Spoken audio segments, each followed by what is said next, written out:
సంపూర్ణ రాత్రి శుద్ధీకరణ కూటానికి వచ్చిన దేవుని బిడ్డలైన మీ అందరికీ పేరు పేరున నా హృదయపూర్వకమైన వందనాలు తెలియజేస్తున్నాను. Praise the lord, praise the lord. మీరు కూడా ఒకరికొకరికి ప్రేమ వందనాలు చెల్లించుకోండి. 90వ కీర్తన 11వ చరణం. 90వ కీర్తన నీ ఆగ్రహ బలము 11వ చరణం. నీ ఆగ్రహ బలము నీ ఆగ్రహ బలం ఎంతో ఎంతో ఎవరికి తెలియను ఎవరికి తెలియను. నీకు చెందవలసిన భయం కొలది నీకు చెందవలసిన భయము కొలది పుట్టు నీ క్రోధము ఎంతో ఎవరికి తెలియను. నీకు చెందవలసిన భయము కొలది పుట్టు నీ భయము క్రోధము కొలది పుట్టు నీ క్రోధము ఎంతో ఎవరికి తెలియను. ఎంతో ఎవరికి తెలియను. ఈ మాటలు మాట్లాడుతుంది కీర్తనాకారుడైన దావీదు కాదండి. పైన చిన్న అక్షరాలతో రాయబడింది మోషే మాట్లాడుతున్న మాటలు. దైవజనుడైన మోషే 2 విషయాలు అక్కడ ప్రస్తావించి మాట్లాడుతూ ఉన్నారు. మొదటి విషయాన్ని చదవండి తల్లి.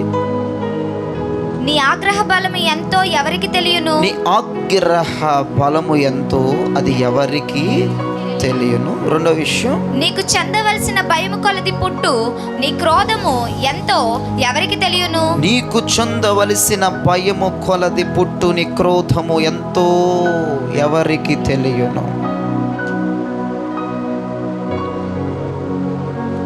40 పగళ్ళు 40 రాత్రులు సినాయి పర్వతం మీద ఎక్కి ముఖములో ముఖము పెట్టి మాట్లాడిన ఏకైక దైవజనుడు ప్రవక్త మోషే. ఆయన స్వరమును దూరము నుంచి వింటమే కాదు కానీ దగ్గర నుంచి ఆయన ముఖమును చూసి ఆయన స్వరమును ఆలకించిన వ్యక్తి దైవజనుడైన మోషే. ఇది ఒక యాత్ర కీర్తన. 40 సంవత్సరములు యాత్ర జీవితం ఎలాగుందో తను వివరించుచున్నటువంటి కీర్తన. 9వ చరణములో మోషే మాట్లాడతాడు. నేను చదువుతున్నాను, వినండి. నీ ఉగ్రతను భరించుచునే మా దినములన్నీ మేము గడిపితిమి. యాక్చువల్గా మోషే మాట్లాడవలసిన మాటది కాదు. 40 సంవత్సరముల మోషే మాట్లాడాలి. నీ మహిమను మేము చూచుచూనే మా దినములను మేము గడించితిమి. నీ మహిమను పొందుచూనే మా దినములను వెళ్ళబుచ్చితిమి. నీ మహిమ మా మీద నిలబడగా, నీ మేఘము మాపై కదలగా, నీ అగ్ని మాపై కదలగా మా జీవితములను మేము వెళ్ళబుచ్చితిమి అని మాట్లాడాలి. కానీ ఆయన మాట్లాడుతున్నాడు, నీ ఉగ్రతను భరించుచూనే మా జీవిత దినములన్నీ కూడా మేము గడిపేశాం. దైవజనుడు మాట్లాడవలసిన మాటది కాదు. అతడు పొందిన మహిమ కానీ, అతడు చూసిన మహిమ కానీ, అతడు అనుభవించిన మహిమ కానీ, అతడు ప్రయాణం చేసిన మహిమ కానీ ఎటువంటి ప్రస్తావన లేదు. ఆ 40 సంవత్సరముల యాత్ర జీవితంలో మోషే ఇదిగో మహిమతో కొనబడ్డాం, మహిమతో నింపబడ్డాం, మహిమతో నడిపించబడ్డామని ఒక మహిమకరమైన అనుభూతులు చెప్పకుండా, ఇదిగో ప్రభువా మేము బ్రతికిన దినములని, మీ ప్రయాణం చేసిన దినములని నీ ఉగ్రతను భరించుచూనే మా దినములన్నీ గడిచిపోయినాయి అంటున్నాడు భక్తుడు, దైవజనుడు, ప్రవక్త. ఆలోచించండి. రాత్రి ఇజ్రాయేలు ప్రజల యొక్క అరణ్య ప్రయాణం 40 సంవత్సరములు కొనసాగింది. 40 సంవత్సరంలో ఇజ్రాయేలు ప్రజలు భయంకరంగా నిత్యము నిత్యము నిత్యము నిత్యము ఏదో ఒక పొరపాటు చేస్తూనే ఉన్నారు, ఏదో ఒక తప్పు చేస్తూనే ఉన్నారు, ఏదో ఒక పాపం చేస్తూనే ఉన్నారు. ఒక్కరోజు వారు కుదురుగా ఉన్నారు అనటానికి దాఖలాలు లేవు.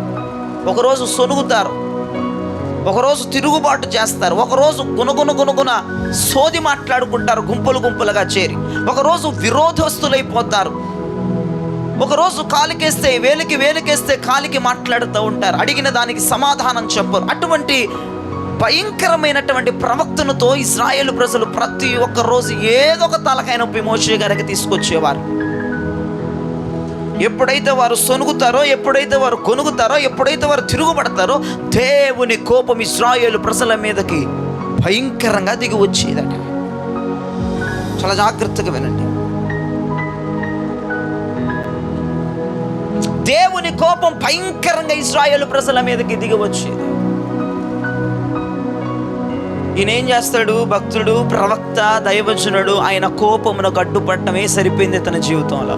అందుకే 9వ చరణం అంటాడు, మేము ప్రయాణము చేసిన దినములన్నీ నీ ఉగ్రతను భరించుచునే గడిచిపోయాయి ప్రభువా. దేవుని ఉగ్రత ఎలా వచ్చేదండి? పిట్టలు రాలిపోయినట్టు రాలిపోయేవారు ఆయన కోపానికి జనం. వీళ్ళు కుదురుగా సావరు. ఒకరోజు గొనుగుతారు, ఒకరోజు సొరుగుతారు, ఒకరోజు తిరుగుబాటు చేస్తారు, ఒకరోజు చెప్పిన మాట వినరు. 40 సంవత్సరంలో మోషే టెన్షన్గా బతికిన దినాలు అవన్నీ కూడా. అందుకంటాడు, ఉగ్రతను భరించుచునే మా కాలము గడిచిపోయింది. సక్సెస్ రేట్ చెప్పట్లా, మహిమ రేటు చెప్పట్లా, దిగి వచ్చిన మహిమ యొక్క విధానాలు మాట్లాడట్లా, మహిమతో కొనిపోబడిన విధానాలు మాట్లాడట్లా, మహిమతో సాగిన విధానాలు మాట్లాడట్లా. దేవుని ఉగ్రతను భరించుచునే వారి దినములు గడిచిపోయాయట. ఆ ప్రజలకు అడ్డుపడిపోతూ ఉండేవాడు, ఆ ప్రజలకు ఒక ప్రాకారముగా నిలబడిపోయేవాడు. దేవుని యొక్క కోపమునకు అడ్డుపడి బ్రతిమలాడేవాడు.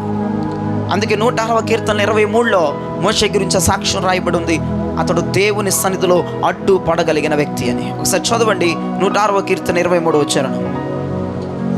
అప్పుడు ఆయన, నేను వారిని నశింపజేసేదనెను, అయితే ఆయన వారిని నశింపజేయకుండానట్లు ఆయన కోపము చల్లార్చుటకై ఆయన ఏర్పరచుకొనిన మోషే ఆయన సన్నిధిని నిలిచి అడ్డుపడెను. మోషే, నువ్వు తప్పు, ఒక్క దెబ్బకి సైన్యంలోని చంపేస్తానన్నాడు. కొరాహు ఉదాంతములో నువ్వు చూసుకుంటే, అధిక మాంసాపేక్షం కలిగినటువంటి సమయాల్లో చూసుకుంటే, దేవుని కోపం ఇశ్రాయేలు ప్రజల మీద భయంకరంగా రగులుకున్న సమయంలో 30 లక్షల మందికి ఒక వ్యక్తి ప్రాకారం అయిపోయాడు. దేవునికి స్తోత్రం కలుగునగా. మోషే తప్పుకుంటే ఒక్క దెబ్బకి ఇశ్రాయేలు ప్రజలు లెగిసిపోయేవారు. మోషే తప్పుకుంటే పెట్టలు రాలిపోయినట్లు రాలిపోయేవారు. ఒక్క మోషే 30 లక్షల మందికి జవాబు సమాధానదారుడండి. 30 లక్షల మంది జనం ఎక్కడ, మోషే ఒక్కడెక్కడ? అలా ఒక ప్రాకారముగా వారిని కంటికి రెప్పలాగా కాచుకుంటూ, దేవుని కోపమును అడ్డుపడుతూ, దేవుని పాదముల మీద పడి కన్నీరు కార్చుతూ, దేవుని కోపమును గెంటి వేసేవాడు, దేవుని కోపమును తొలగించేటట్లు చేసేవాడు. ఒకరోజు దేవుడు ఎంత బతిమలాడుతున్నా మోషే వినట్లేదు. దేవుడు ఒకరోజు, నువ్వు తప్పుకుంటావా, ఒక్క దెబ్బతో వాళ్ళని చంపేస్తానంటే, సరేనా, ఇంతసేపు బతిమలాడితే నీకు నా మీద కనికరం లేదా? సరే, నా పేరు జీవగ్రంథంలో తీసి అన్న దాకా వచ్చింది అవ్వారం. ఒకరోజు ఒకసారంటే వెళ్ళిపోతాను, ఇది రెండోసారి, ఇది మూడోసారి, ఇది నాలుగోసారి తమాషాలు ఆడుతున్నారు వాళ్ళు, నువ్వు తప్పుగా మోషే. అప్పుడు అతడు మాట్లాడిన మాట, నా ప్రజలే పరలోకంలోకి రానివ్వకపోతే, ఈ ప్రజల్ని పరలోకంలో నేను చూడకపోతే, ఇంక నేనెందుకు ఒక్కడనే వచ్చి పరలోకంలో ఉసూరమని నా పేరు కూడా తీసేయి, వీళ్ళతో పాటు నేను పోతానంటే, ఆ ఒక్కడి పేరు తీసేయలేక, ఒక్కడిని తొలగించలేక, ఆ ఒక్కడి ద్వారా 30 లక్షల మంది ప్రజలు ఆ రోజు క్షమాభిక్ష పెట్టాడు దేవుడు. దేవునికి స్తోత్రం కలగనగా. ఏదొక రోజు ఏదొక పాడు పని చేయడం, ఏదొక పనికిమాల పనులు చేయడం, దేవుని ఉగ్రత రావటం, మనోడు చెడ్డిపడిపోవడం, ఇదే స్టోరీ. అందుకే 9వ చరణంలో, మేము గడిచిన దినములన్నీ, మేము ప్రయాణం చేసిన దినములన్నీ నీ ఉగ్రతను భరించుచూనే మా దినములు గడిచిపోయినన్నాడు ఆయన. ఆలోచించండి ఒకసారి. కీర్తన 90:11లో రాయబడిన మాట మరొకసారి కంబ్యాక్. నీ ఉగ్రతను భరించుచునే మా దినములని గడిచితి అన్నాడు కదా. నీ ఆగ్రహము బలము ఎంతో ఎవరికి తెలియను, నీకు చెందవలసిన భయము కొలది పుట్టు నీ క్రోధము ఎంతో ఎవరికి తెలియను. అసలు దేవునికి కోపం ఎందుకు వస్తుందండి? దేవునికి కోపము రావటానికి గల కారణం ఏంటంటే, 90వ కీర్తన 11వ చరణంలో 2వ లైన్ చాలా జాగ్రత్తగా ఈ రాత్రి మీ హృదయంలోకి ఎక్కించుకోండి. మీరు రక్తం నరాల్లో పాకిపోవాలి ఇప్పుడు ఈ మాట. దేవునికి చెందవలసిన భయము దేవునికి చెందకపోతే ఆయనకి భయంకరమైన కోపం వస్తుందండి. వినండి, దేవునికి చెందవలసిన భయం ఆయనకి చెందకపోతే ఆయనకు భయంకరమైన కోపం వస్తుంది. నా వైపు చూడు ఒకసారి. నువ్వు దేవునికి ఇవ్వవలసిన భయాన్ని ఇవ్వకపోతే, నువ్వు భయపడకపోతే, ఆయన కోపం అక్కడ స్టార్ట్ అయిందండి. అక్కడ అదే రాయబడింది మాట. నువ్వు 100 సార్లు చదువుకున్నా నీకు క్లియర్గా అర్థం అవడానికి చూడు. మళ్ళీ ఒకసారి చదువు. నీకు చెందవలసిన భయము కొలది పుట్టు నీ క్రోధము ఎంతో. దేవునికి నువ్వు భయపడకపోతే, ఆయనకి ఎంత చందాలో అంత భయం ఆయనకి ఇవ్వకపోతే వచ్చేసిద్దంట కోపం. ఇశ్రాయేలు ప్రజలు దేవునికి భయపడే వాళ్ళు కాదు. మాటి మాటికి ప్రవక్త అయిన మోషేని, దైవజనుడు మోషేని తిడటం, దూషించటం, తిరుగుబాటు చేయటం, సొనుగుడు గొనుగుడు, ఇదే. దేవుని కోపం రావటం, మనోడు అడ్డుపడిపోవటం, కాలమే పడిపోవటం, కాలబేరానికి వచ్చేయటం, కన్నీళ్ళు కార్చేయటం, వాళ్ళని చంపేద్దు, నన్ను కూడా చంపి నా పేరు తుడిపోయి నేను కూడా రాలే, నొక్కడిని వచ్చి ఏం చేయను అంటాం. ఎలాగలా మేనేజ్ చేసి దేవుని కోపాన్ని, దేవుని ఉగ్రతని తీసేసేవాడు. ఎందుకని దేవునికి కోపం వస్తుంది? ఈ రాత్రి మనిషికి ఎందుకు కోపం వస్తుందో చెప్పట్లే నేను. ఎందుకు దేవునికి కోపం వస్తుంది? నీవు ఆయనకి ఎంత భయం ఇవ్వాలో, ఎంత భయము నీలో నుంచి ఆయన కోరుకుంటాడో అంత భయము ఆయనకి వెళ్ళకపోతే ఆయనకు మెంటలు వచ్చేది. నీకు అర్థమయ్యే భాషలో 1 కేజీ భయం దేవునికి చెందాలనుకుందాం. మన మాటల్లో నీకు అర్థం అవ్వాలి. 1 కిలో భయం దేవునికి చెందాలి. 900 గ్రాములు చెందించి 100 గ్రాములు చెందించకపోయినా ఆయనకి మెంటలు వచ్చేస్తాయి. Note this point. 1000 గ్రాములు పక్కాగా ఆయనకి చెందాల్సిందే. ఈ 1000 గ్రాముల్లో 1 గ్రాము తగ్గిన ఆయన కోపం వచ్చేద్ది మన మీదకి. ఇక్కడ రాయబడిన మాట, ఆయనకి చెందవలసిన భయముని ఆయనకి చెందునట్లుగా మనం చేయాలి. మనం అంతగా భయపడాలి. ఆ భయంలో కొంచెం తగ్గిన డేంజర్ అయిపోతాయి కుటుంబాలు. ఆ భయములు ఆయనకి చెందవలసిన భయము, ఆయనకి ఇవ్వవలసిన భయము, ఆయన సన్నిధిలో ఉండవలసిన భయము లేకుండా ప్రవర్తిస్తే కనుక నీ మీద దేవుని ఉగ్రత రగులుకుంటుంది అని చెప్పటంలో ఎట్టి సందేహము లేదు. ఈ మాట నేను ధైర్యంగా చెప్తున్నాను. మాట్లాడే నాకైనా వినే మీకైనా దేవుని మీద కొసరంత భయము తగ్గి పనికి మళ్ళీ యాశాలేసిన ఆయన కోపం వెంటనే పరలోకం నుంచి రగులుకొని భూమి మీదకి వచ్చేస్తుంది. జ్ఞాపకం చేసుకుందాం. ఒకసారి ఆలోచించు. ఆర్థిక రంగాల్లో, ఉద్యోగ రంగాల్లో, సంసార రంగాల్లో, మందిర రంగములో, సేవా పరిచర్యలో ఆయనకి చెందవలసిన భయము నీవు ఆయనకి ఇస్తున్నావు.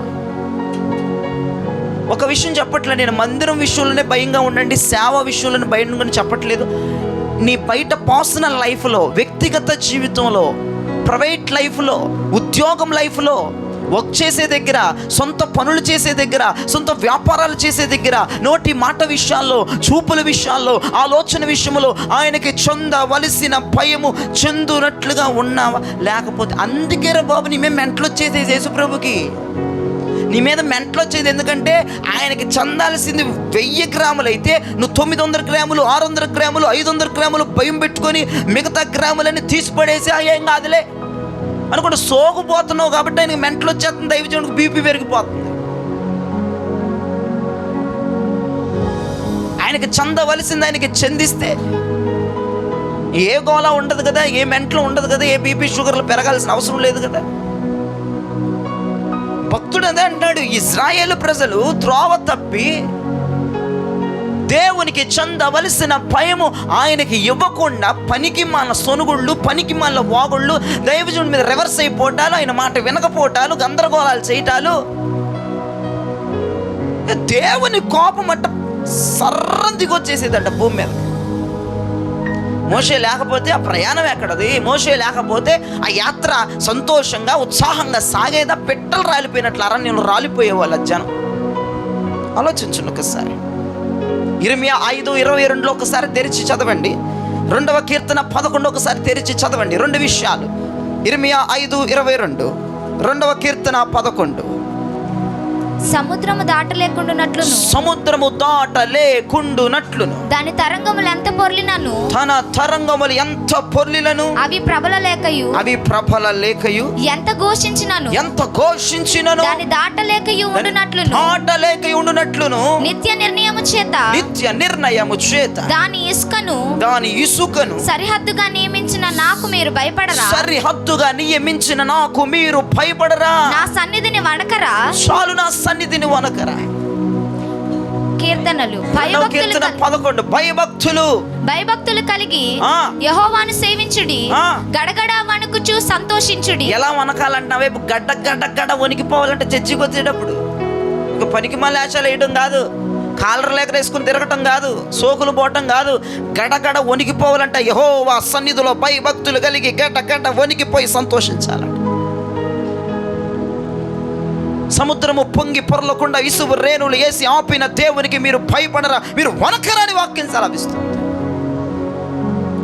ఈ రాత్రి దేవుడినితో మాట్లాడుతున్నాడు. దేవునికి చెందవలసిన భయము, ఆయనకి చెందవలసిన భయము కరెక్ట్గానే ఆయనకి ఇస్తున్నావా? నువ్వు కరెక్ట్గానే భయపడుతున్నావా? కడుపులో భయం పెట్టుకొని నీ సేవా రంగంలో, వ్యక్తిగత జీవితంలో, పనుల విషయాల్లో, ఉద్యోగ విషయాల్లో, చూపు విషయంలో, మాట విషయంలో, ప్రవక్తన విషయంలో నువ్వు ఆయనకి చెందవలసిన భయముని ఇస్తున్నావా? లేదా నాటకాలు ఆడుతున్నావా చర్చిలో మాత్రమే? లేదా నాటకాలు ఆడుతున్నావా మనుషుల దగ్గర మాత్రమే? ఒకసారి నిద్రపోతున్న కేక్ ఎత్తి ఎలుగెత్తి దేవునికి స్తోత్రం చెప్పండి. దేవుని భయం లేకపోతే చర్చిలో నిద్రలు పోతారు. పనికి మాల ఎగస్టాలు చెప్పి మాకు నాకు పనులు ఉన్నాయండి, పనులు చేసి సోదదంతా. ముఖం కడుక్కోనన్నా కూర్చోవాలి. స్తోత్రం చెప్పండి గట్టిగా. నువ్వు సోది చెప్తే వినేవాళ్ళు లేడు ఇక్కడ. ఎంత పని చేసినా దేవుని సందులో రాత్రి ప్రార్థనలో, సంపూర్ణ రాత్రి ప్రార్థనలు వాటర్ బాటిల్ పక్కన పెట్టుకోవాలి. పీతల్లాగా దాకడానికి కాదు, మొహం మీద కొట్టుకోవడానికి. కర్చీఫ్లు తడుపుకొని ఒళ్ళో పెట్టుకోవాలి, కళ్ళకు అద్దుకోవడానికి. స్తోత్రం చెప్పండి దేవునికి. దేవుని భయం ఉన్న వాళ్ళు ఇటువంటివి చేస్తారు. భయం లేని వాళ్ళు ఎట్టు చూస్తున్నావు ఏంటంటే మెల్లకని దాన్ని మెల్లకని అనుకుంటారు, నిద్రపోతున్నావు అనుకోరు. వీడియోలో చూసేవాళ్ళు ఎట్టుకంట ఒక్కరితో వచ్చేస్తుంది బాబండి.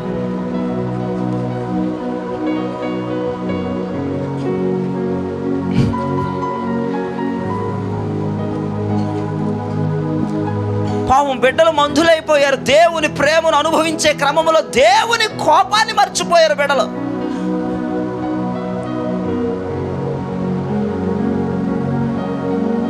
బాగా దేవుడు పెడుతున్నాడు కదా, బాగా ఎక్కువైపోయి ప్రేమిస్తున్నాడు కదా, ఏం అడగట్లేదు, ఏం అంటలేదు కదా, ఇంకెక్కువైపోయి దేవుని కోపం కనపట్ల ఒకడికి. మా తండ్రి కోపం ఉండదు, మొత్తం పేమే శాంతం అనుకుంటారు. ఒక్కసారి కోపం వస్తే నిమిషంలో పరిస్థితులు మారిపోతాయి. కన్నా నిమిషాలు చాలు, సెకండ్స్ చాలు. ఇట్లా జీవితం ఇట్లా తిరగబడిపోవడానికి సెకండ్స్ చాలు. జీవితం నాశనం అయిపోవడానికి సెకండ్స్ చాలు. విజయ పదం మీద నడిచే నీవు ఒక్కసారి ఓటమి పాలైపోవడానికి ఒక్క సెకండ్ చాలు. ఏంటి అనుకుంటావు? దేవుని కోపాన్ని రుచి చూడొద్దు, జాగ్రత్త. దేవునికి చెందవలసిన భయం ఆయనకి చెందితే చాలు. ఆయన కోపము నీ కుటుంబాల మీదకి రాకుండా ఆగిపోద్ది. స్తోత్రం చెప్పండి. హల్లెలూయా. దేవుని ప్రేమ నిత్యము చూస్తున్నావో భక్తులారా, నా దేవునికి కోపం వస్తే మామూలుగా ఉండదన్న భయం కడుపులో ఉండాలి. అలా భయంతో బతకాలి. అసలు దేవుని కోపం వస్తే ఏం జరిగిద్దో ఒక మాట చెప్తా. ఇది నెబో పర్వతం అనుకోండి. మోషేని ఇక్కడ నిలబెట్టి, అదిగో నాన్న చూడు బాగుంది సియా, అదేంటి తెలుసా? వాగ్దాన దేశం అదే, పాలు తేనెలు ప్రవహించే దేశం అదే. చూడు, బాగా చూసుకునేది అంటే రేపు వెళ్ళినట్లు వెళ్ళిపోతాం కదా, ఇంక బాగా చూసుకునేది ఏముందంటే నువ్వు వెళ్ళవలే, చూసుకో తొందరగా అంటున్నాడు. నువ్వు అక్కడికి వెళ్ళవలేనా, నువ్వు తొందరగా చూసుకో. అదేంటి ప్రభా, నువ్వు వెళ్ళవలే కానీ ఇక్కడ చూసుకొని చచ్చిపో, నువ్వు ఇక్కడే చూసే చచ్చిపో, నువ్వు వెళ్ళవు అక్కడికి. అదేంటి ప్రభా, రేపు ఎల్లుండిలోనూ కలలగలిగిన లోకములోనికి వెళ్ళవలసిన మోషే ఆశలు అడియాశలు అయిపోయినాయి. ఈరోజు 2 రోజులైతే వాగ్దాన దేశానికి వెళ్ళిపోతాం, 2 రోజులైతే పాలు తేనెలు ప్రవహించే దేశానికి వెళ్ళిపోతాం. నెబో పర్వతం ఎక్కించి చూడు, నా నెట్ ఉంది చూడు, అదే నీకు ఇవ్వాలనుకుంటున్నాను, ఆ శ్వాసమే నీది. అవునా ప్రభు, అయితే 2 రోజులేగా దింపే నేను వెళ్ళిపోతానంటే, కాదు కుదరదు, నువ్వు చూసి చచ్చిపోయి ఇక్కడ. ఎందుకు ప్రభువా? నేల కూలిపోయాడు, గుండెలు పొరివెక్కిపోయినాయి అంటే, మెరీబా జలముల వద్దన ఇశ్రాయేలు ప్రజల సమక్షములో నీవు నాకు తిరుగుబాటు చేసినందున నీవు వాగ్దాన దేశమునికి వెళ్ళవు, నెబో పర్వతం మీద చచ్చిపో. మెరీబా జలముల దగ్గర ఏం జరిగిందంటే, మోషేకి వీళ్ళు మెంటలు తెప్పించేస్తున్నారు. నీళ్ళగా మీకు కావాలి, ద్రోహులారా అన్నాడు. ఒక్క మాట, ద్రోహులారా కాదు, నేనైతే పిచ్చ మాటలు తిట్టేస్తాను. ఒకటి కాదు, పిచ్చ పిచ్చగా, ఎందుకంటే వాళ్ళు మెంటల్ టచ్ అట్టుంది. మోషే ద్రోహులారన్న ఒక్క మాటగా నాకు మామూలుగా ఉండదు సీనిగా. ఒక్క మాటకి యేసుప్రభు అంటున్నాడు, వదిలేరా అది చూసి చచ్చిపోయాడు అంటున్నాడు. నీ మాట విషయంలో కూడా పొరపాటు పడినా, నీ మాట విషయంలో కూడా జాగ్రత్త లేకపోతే దేవుని కోపం చూడండి. చిన్న విషయం ద్రోహులారా అన్న మాటకి కాళ్ళ మీద పడుంటాడు, ఏడుచుంటాడు, క్షమాభిక్ష అడుగుంటాడు. బైబిల్లో అవన్నీ రాయలేదు కదంటే మనం ఉదాహరణకి మాట్లాడుకుందాం. ఆయన ఒక్క మాట అనగానే సరే ప్రభా చూసి చచ్చిపోతానని ఎవడు అండు. అదేంటి ప్రభా, 80 సంవత్సరాల కళ, 80 సంవత్సరముల వాగ్దాన దేశములకి వెళ్ళి పాలు తేనెలు ప్రవహించు దేశములు నా తండ్రి నాకు ఇచ్చు స్వస్యములు ఆనందించాలని అనుకుంటే చూసి చచ్చిపోమంటా వెంటనే అడిగిన దాఖలాలు ఉండొచ్చు, కాళ్ళ మీద పడిపోయి ఉండొచ్చు, కన్నీటితో తడిపు ఉండొచ్చు, కానీ కనికరించలేదు కరుణామూర్తి. హక్కున చేర్చుకోలేదు దయగలిగిన స్వామి. కొన్ని సందర్భాలు నువ్వు అనుకుంటున్నావు అన్నిటికీ ఒప్పేసుకుంటున్నారు, అన్నిటికీ చేరతీసేస్తున్నాడు, అన్నిటికీ అన్ని ఇచ్చేస్తున్నాడు, ఇక ఇది కూడా అంతేలే అనుకున్నావు అనుకో, నువ్వు పొరపాటు పడిపోతావు. ఏ విషయంలో ఎలా మారిపోతాడో ఆయన వైఖరి ఎవడికి తెలియదు. అందుకే మోషే నీ ఆగ్రహ బలము ఎవడికి తెలుసు, నీ క్రోధము ఎవడికి తెలుసు, ఎంత ఉందని ఎవడికి తెలుసు ప్రభువా, ఏ టైంలో ఎలా రివర్స్ అయిపోతావో తెలియదు అంటున్నాడు. ద్రోహులారా అన్న ఒక్క మాటకి అంత కిందపడి విలవిల ఏడుస్తున్నా కూడా కనికరించకుండా, ప్రేమించగలిగిన వాడే ప్రేమ చూపించకుండా, కనికరించగలిగిన వాడే కరుణను చూపించకుండా, జాలి దయను కుమ్మరించగలిగిన దేవుడు ఏవి చూపించకుండా నువ్వు ఎక్కడ చచ్చిపోతావురా బాబు, నువ్వు చూసి నన్ను నేను ఇబ్బంది పెట్టబాకు నన్ను. నిజంగా ఎంట్రీ లేదండి మోషేకి వాగ్దాన దేశంలోకి. ఎందుకంటే మోషే వ్యభిచారం చేసిన వ్యక్తి కాదు. మోషే నా ఇల్లంతటిలో నమ్మకమైన వాడని దేవుడే సాక్ష్యం ఇచ్చాడు. అదే దేవుడు అంటున్నాడు, నువ్వు నెబో పర్వతం మీద నిలబడి వాగ్దత్వ దేశములు పాలు తేనెలు ప్రవహించు దేశములు చూసి చచ్చిపో. ఎందుకంటే నువ్వు నీ సేవా జీవితంలో, నీ వ్యక్తిగత జీవితంలో ద్రోహులారా అన్న ఒక్క మాటకి నువ్వు పరలోక రాజ్యములకి అర్హుడువు కాదు, ఇక్కడ చూసి చచ్చిపో అన్నాడు. మన పరిస్థితులేంటి, మన జీవితాలేంటి, మన బ్రతుకులేంటి? వ్యక్తిగతంగా ఆలోచించండి, ఆధ్యాత్మికంగా ఆలోచించండి, భౌతికంగా ఆలోచించండి. నువ్వు ఏ రంగాల్లో పాపం చేస్తున్నావు, ఏ రంగాల్లో బలహీన పడిపోతున్నావు, ఏ రంగాల్లో యదవ నాటకాలు వేసుకుంటూ బతుకుతున్నావు. కడుపులో భయం ఉండాలి, కడుపులో దేవుని మీద భయం ఉండాలి. కడుపులో ఆయనకు చెందవలసిన భయము చెందకపోతే ఆయన కోపం నిమిషంలో వచ్చేద్దంట మనుషుల మీదకి. ఆయన కోపం రావట్లేదంటే మోషే లాంటి వాడు ఉన్నాడేమో, ఏడుపులు ఉన్నాయేమో, చేతులు ఎత్తుతున్నారేమో, మోకరిస్తున్నారేమో, పరిశుద్ధులు నీ కొరకు విజ్ఞాపన చేస్తున్నా మొర పెడుతున్నారేమో, సరిహద్దుల్లో పరిశుద్ధులు అందరూ వాళ్ళ రక్తమును నీ మీద చిలుకిస్తున్నామేమో, చనిపోయిన పరిశుద్ధుల రక్తం నీ కొరకు ఘోషిస్తుందేమో.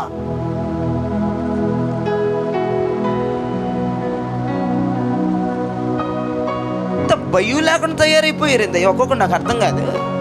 విచ్చలవిడిగా మందిరాలకి రావడం, విచ్చలవిడిగా టైం దాటిపోయినాక రావడం, విచ్చలవిడిగా ఆరాధన దాటిపోయినాక రావడం, విచ్చలవిడిగా ఒక కొంపల్లో ప్రవర్తించడం, విచ్చలవిడిగా మీ పిల్లలేనా నన్ను అడిగితే నేను తలకాయ దించుకోవడం.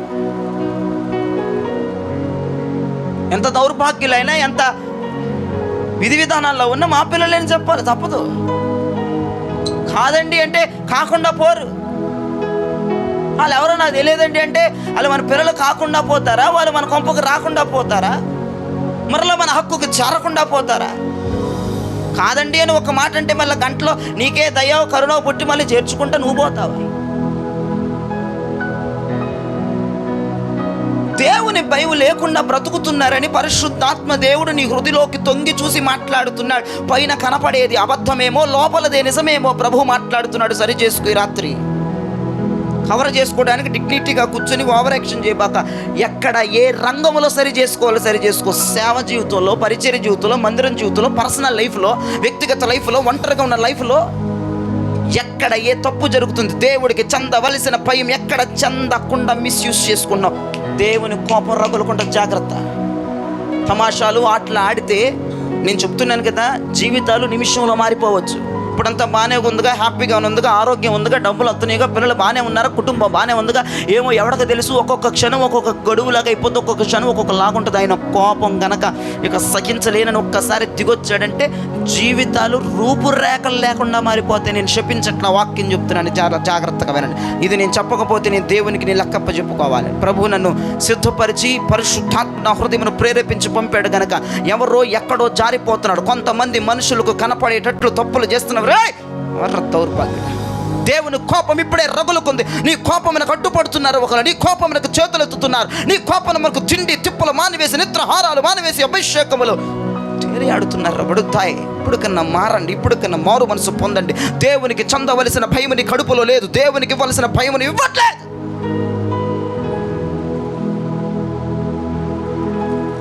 ఆలోచించండి.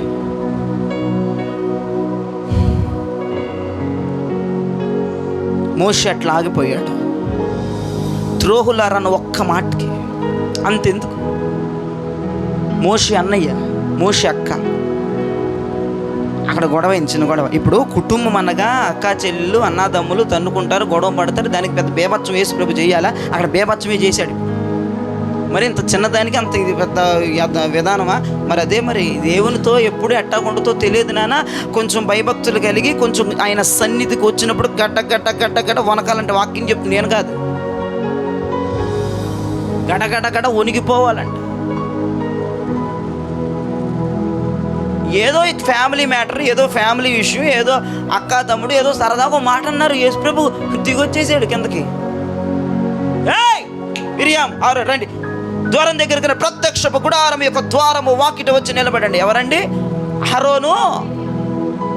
మిరియాం అనట్లేదు నేను, అహరోను ఇదిగో ప్రత్యక్షపు గుడారములు అతి పరిశుద్ధ స్థలములోనికి వెళ్ళి ఇశ్రాయేలు ప్రజల కొరకు పాప క్షమాపణ కొరకు ప్రాయశ్చిత్తము కొరకు దేవునికి ధూపం వేసి వధించబడిన గొర్రెపిల్ల రక్తమును పరిశుద్ధమైనటువంటి మందసం యొక్క కొమ్ములకు రాసి రావాల్సిన వ్యక్తి ఇప్పుడు అతని జీవితం ఎక్కడికి వచ్చిందంటే ప్రత్యక్షపు గుడారం యొక్క ఆవరణములకు వచ్చేసింది. బయట నిలబడ, నువ్వు లోపలికి వెళ్ళడానికి అర్హుడు కాదు. ఏమన్నారా సేవకుడిని? చూసారండి దేవుని కోపం ఎలాగొస్తుందో చూడండి. ఆయన కోపం, నీ తమ్ముడు కంటే ముందు నా సేవకుడు వాడు. నీ భయం లేదా నా సేవకుని మీద అర్థం? ఎంత తమ్ముడైతేనే ఇంట్లో ఎవరిని వదలడు ఆయన. మొదట దేవునికి సేవకుడైన తర్వాత నీ తమ్ముడు. ఎట్టబడితే మాట్లాడతావురని అప్పుడు అహరోను తప్పించుకున్నాడు. మిరియాం బుక్ అయిపోయింది, తెల్ల కుష్టి వచ్చేసింది. అహరోను ఎందుకు తప్పించుకున్నాడు అని యెహోవాలో ఉన్నాడు. ప్రధాన యాజకుని వస్త్రమును ధరించుకుని ఉన్నారు. తర్వాత కోటింగ్ ఇచ్చుంటాడు. బైబిల్లో లేకపోయినా ఇచ్చేది యేసు ప్రభు. ఆలోచించండి. చిన్న వాటికి బా ఇంత బేభత్సం చేయాలా, ఇంత నాటకం చేయాలా, ఇంత గందరగోళం చేయాలా? మరి యేసు ప్రభు చేశాడండి. అక్కడ ద్రోహులారా అన్న ఒక్క మాటకి పరలోక రాజ్యం ఇవ్వలేదండి. వాగ్దాన దేశములకు ప్రవేశం లేదు, పాలు తేనెలు ప్రవహించు దేశములకు ప్రవేశం లేదు. 80 సంవత్సరములు కలలుగా అన్నాడండి, ఆ దేశమునికి వెళ్ళాలి, నా ఆశ నెరవేరబడాలని. 80 సంవత్సరాల ఆశ ఒక్క మొక్కతో, ఒక్క మాటతో కొలాప్స్ అయిపోయింది. అక్క అన్నయ్య ఏదో ఫ్యామిలీ మ్యాటర్, ఫ్యామిలీ గొడవ నాకు చెప్పకుండా ఏంటని పెత్తనం అన్నదానికి ఆయన రియాక్ట్ అయిపోయి దిగొచ్చేసేసి ఎడమొహం బెడమొహం చంపలు వాయిచ్చేసి ఇద్దరికి మంచి గుణపాఠం నేర్పించాడు. మీరు బైబిల్లోకి వెళ్ళక్కర్లేదులే కానీ లేవియా కాండం 10వ అధ్యాయంలో అహరోను పిల్లలు, వాళ్ళు కూడా యాజకులు పిల్లలే కదా, వాళ్ళిద్దరు యెహోవా సన్నిధిలోనికి వెళ్ళి దేవుడు తమకు ఆజ్ఞాపించిన వేరొక అగ్నిని బలిపీఠం మీద వేస్తే వాళ్ళు చచ్చిపోయినంతే. ఆ పరలోకము నుంచి తగ్గించి అగ్ని వాళ్ళ మీదకి దిగి వచ్చి వాళ్ళని కాల్చి చంపేశాడు. వారికి ఆజ్ఞాపింపబడిన వేరొక అగ్ని అని రాయబడుతుంది. అది దేవుని అగ్ని కాదు, బయట అగ్ని తెచ్చివారు యెహోవా బలిపీఠం మీద వేశారు. అందుకే దేవుని కోపము వాళ్ళ మీద రగులుకునగా వారు బూడిదైపోయారు. ఆలోచించేద్దాం. ఎన్ని విషయాలు బైబిల్లో రాయబడి ఉన్నా ఇంకా నీకు భయం లేకపోతుంటే పర్సనల్ లైఫ్లో, పర్సనల్గా వ్యక్తిగతంగా నీ వేషాలు, నీ వ్యవహారాలు ఎవడో కనిపెట్టినా కనిపెట్టకపోయినా దేవుని కోపం అనేది ఒకటి ఉంది. ఆయన కోపం వస్తే మా జీవితాలు తారుమారైపోతాయి అన్నటువంటి బుద్ధి జ్ఞానం ఈ రాత్రి నీకు కలగాలి. మందిరములో జయరాజు ఎదుట ఎలా ఉంటున్నావో నీ పర్సనల్ లైఫ్లో అలా ఉండాలి, వ్యక్తిగతంగా ఉండాలి, పనుల దగ్గర ఉండాలి, ఉద్యోగాల్లో ఉండాలి. దేవునికి చెందవలసిన భయము దేవునికి చెందేటట్లు నువ్వు చెయ్యాలి. కానీ భయం లేకుండా ఓవర్ యాక్షన్ చేసుకుంటూ ఉంటే దేవుడు సుత్తా ఊరుకోడు. అదే నేను చెప్తున్నా, దేవుని కోపం రగులుకోబోయే రోజులు ఇవి. చాలా జాగ్రత్త, చాలా జాగ్రత్త. ఎలా ఉంటుందో చెప్పను, ఎగ్జాంపుల్కి చెప్తున్నా. అరే వీళ్ళ కుటుంబం ఏంటి ఇలా అయిపోయిందని నేను అనుకుంటానంట, అలా అయిపోద్దంట. అరే రే రే రే, అది నీ రేపు పొద్దున్న నీ జీవితం అట్టుంటుంది. అరే రే రే, అంత ప్రార్థనా పరులు, అంత ఇదేంట్రా?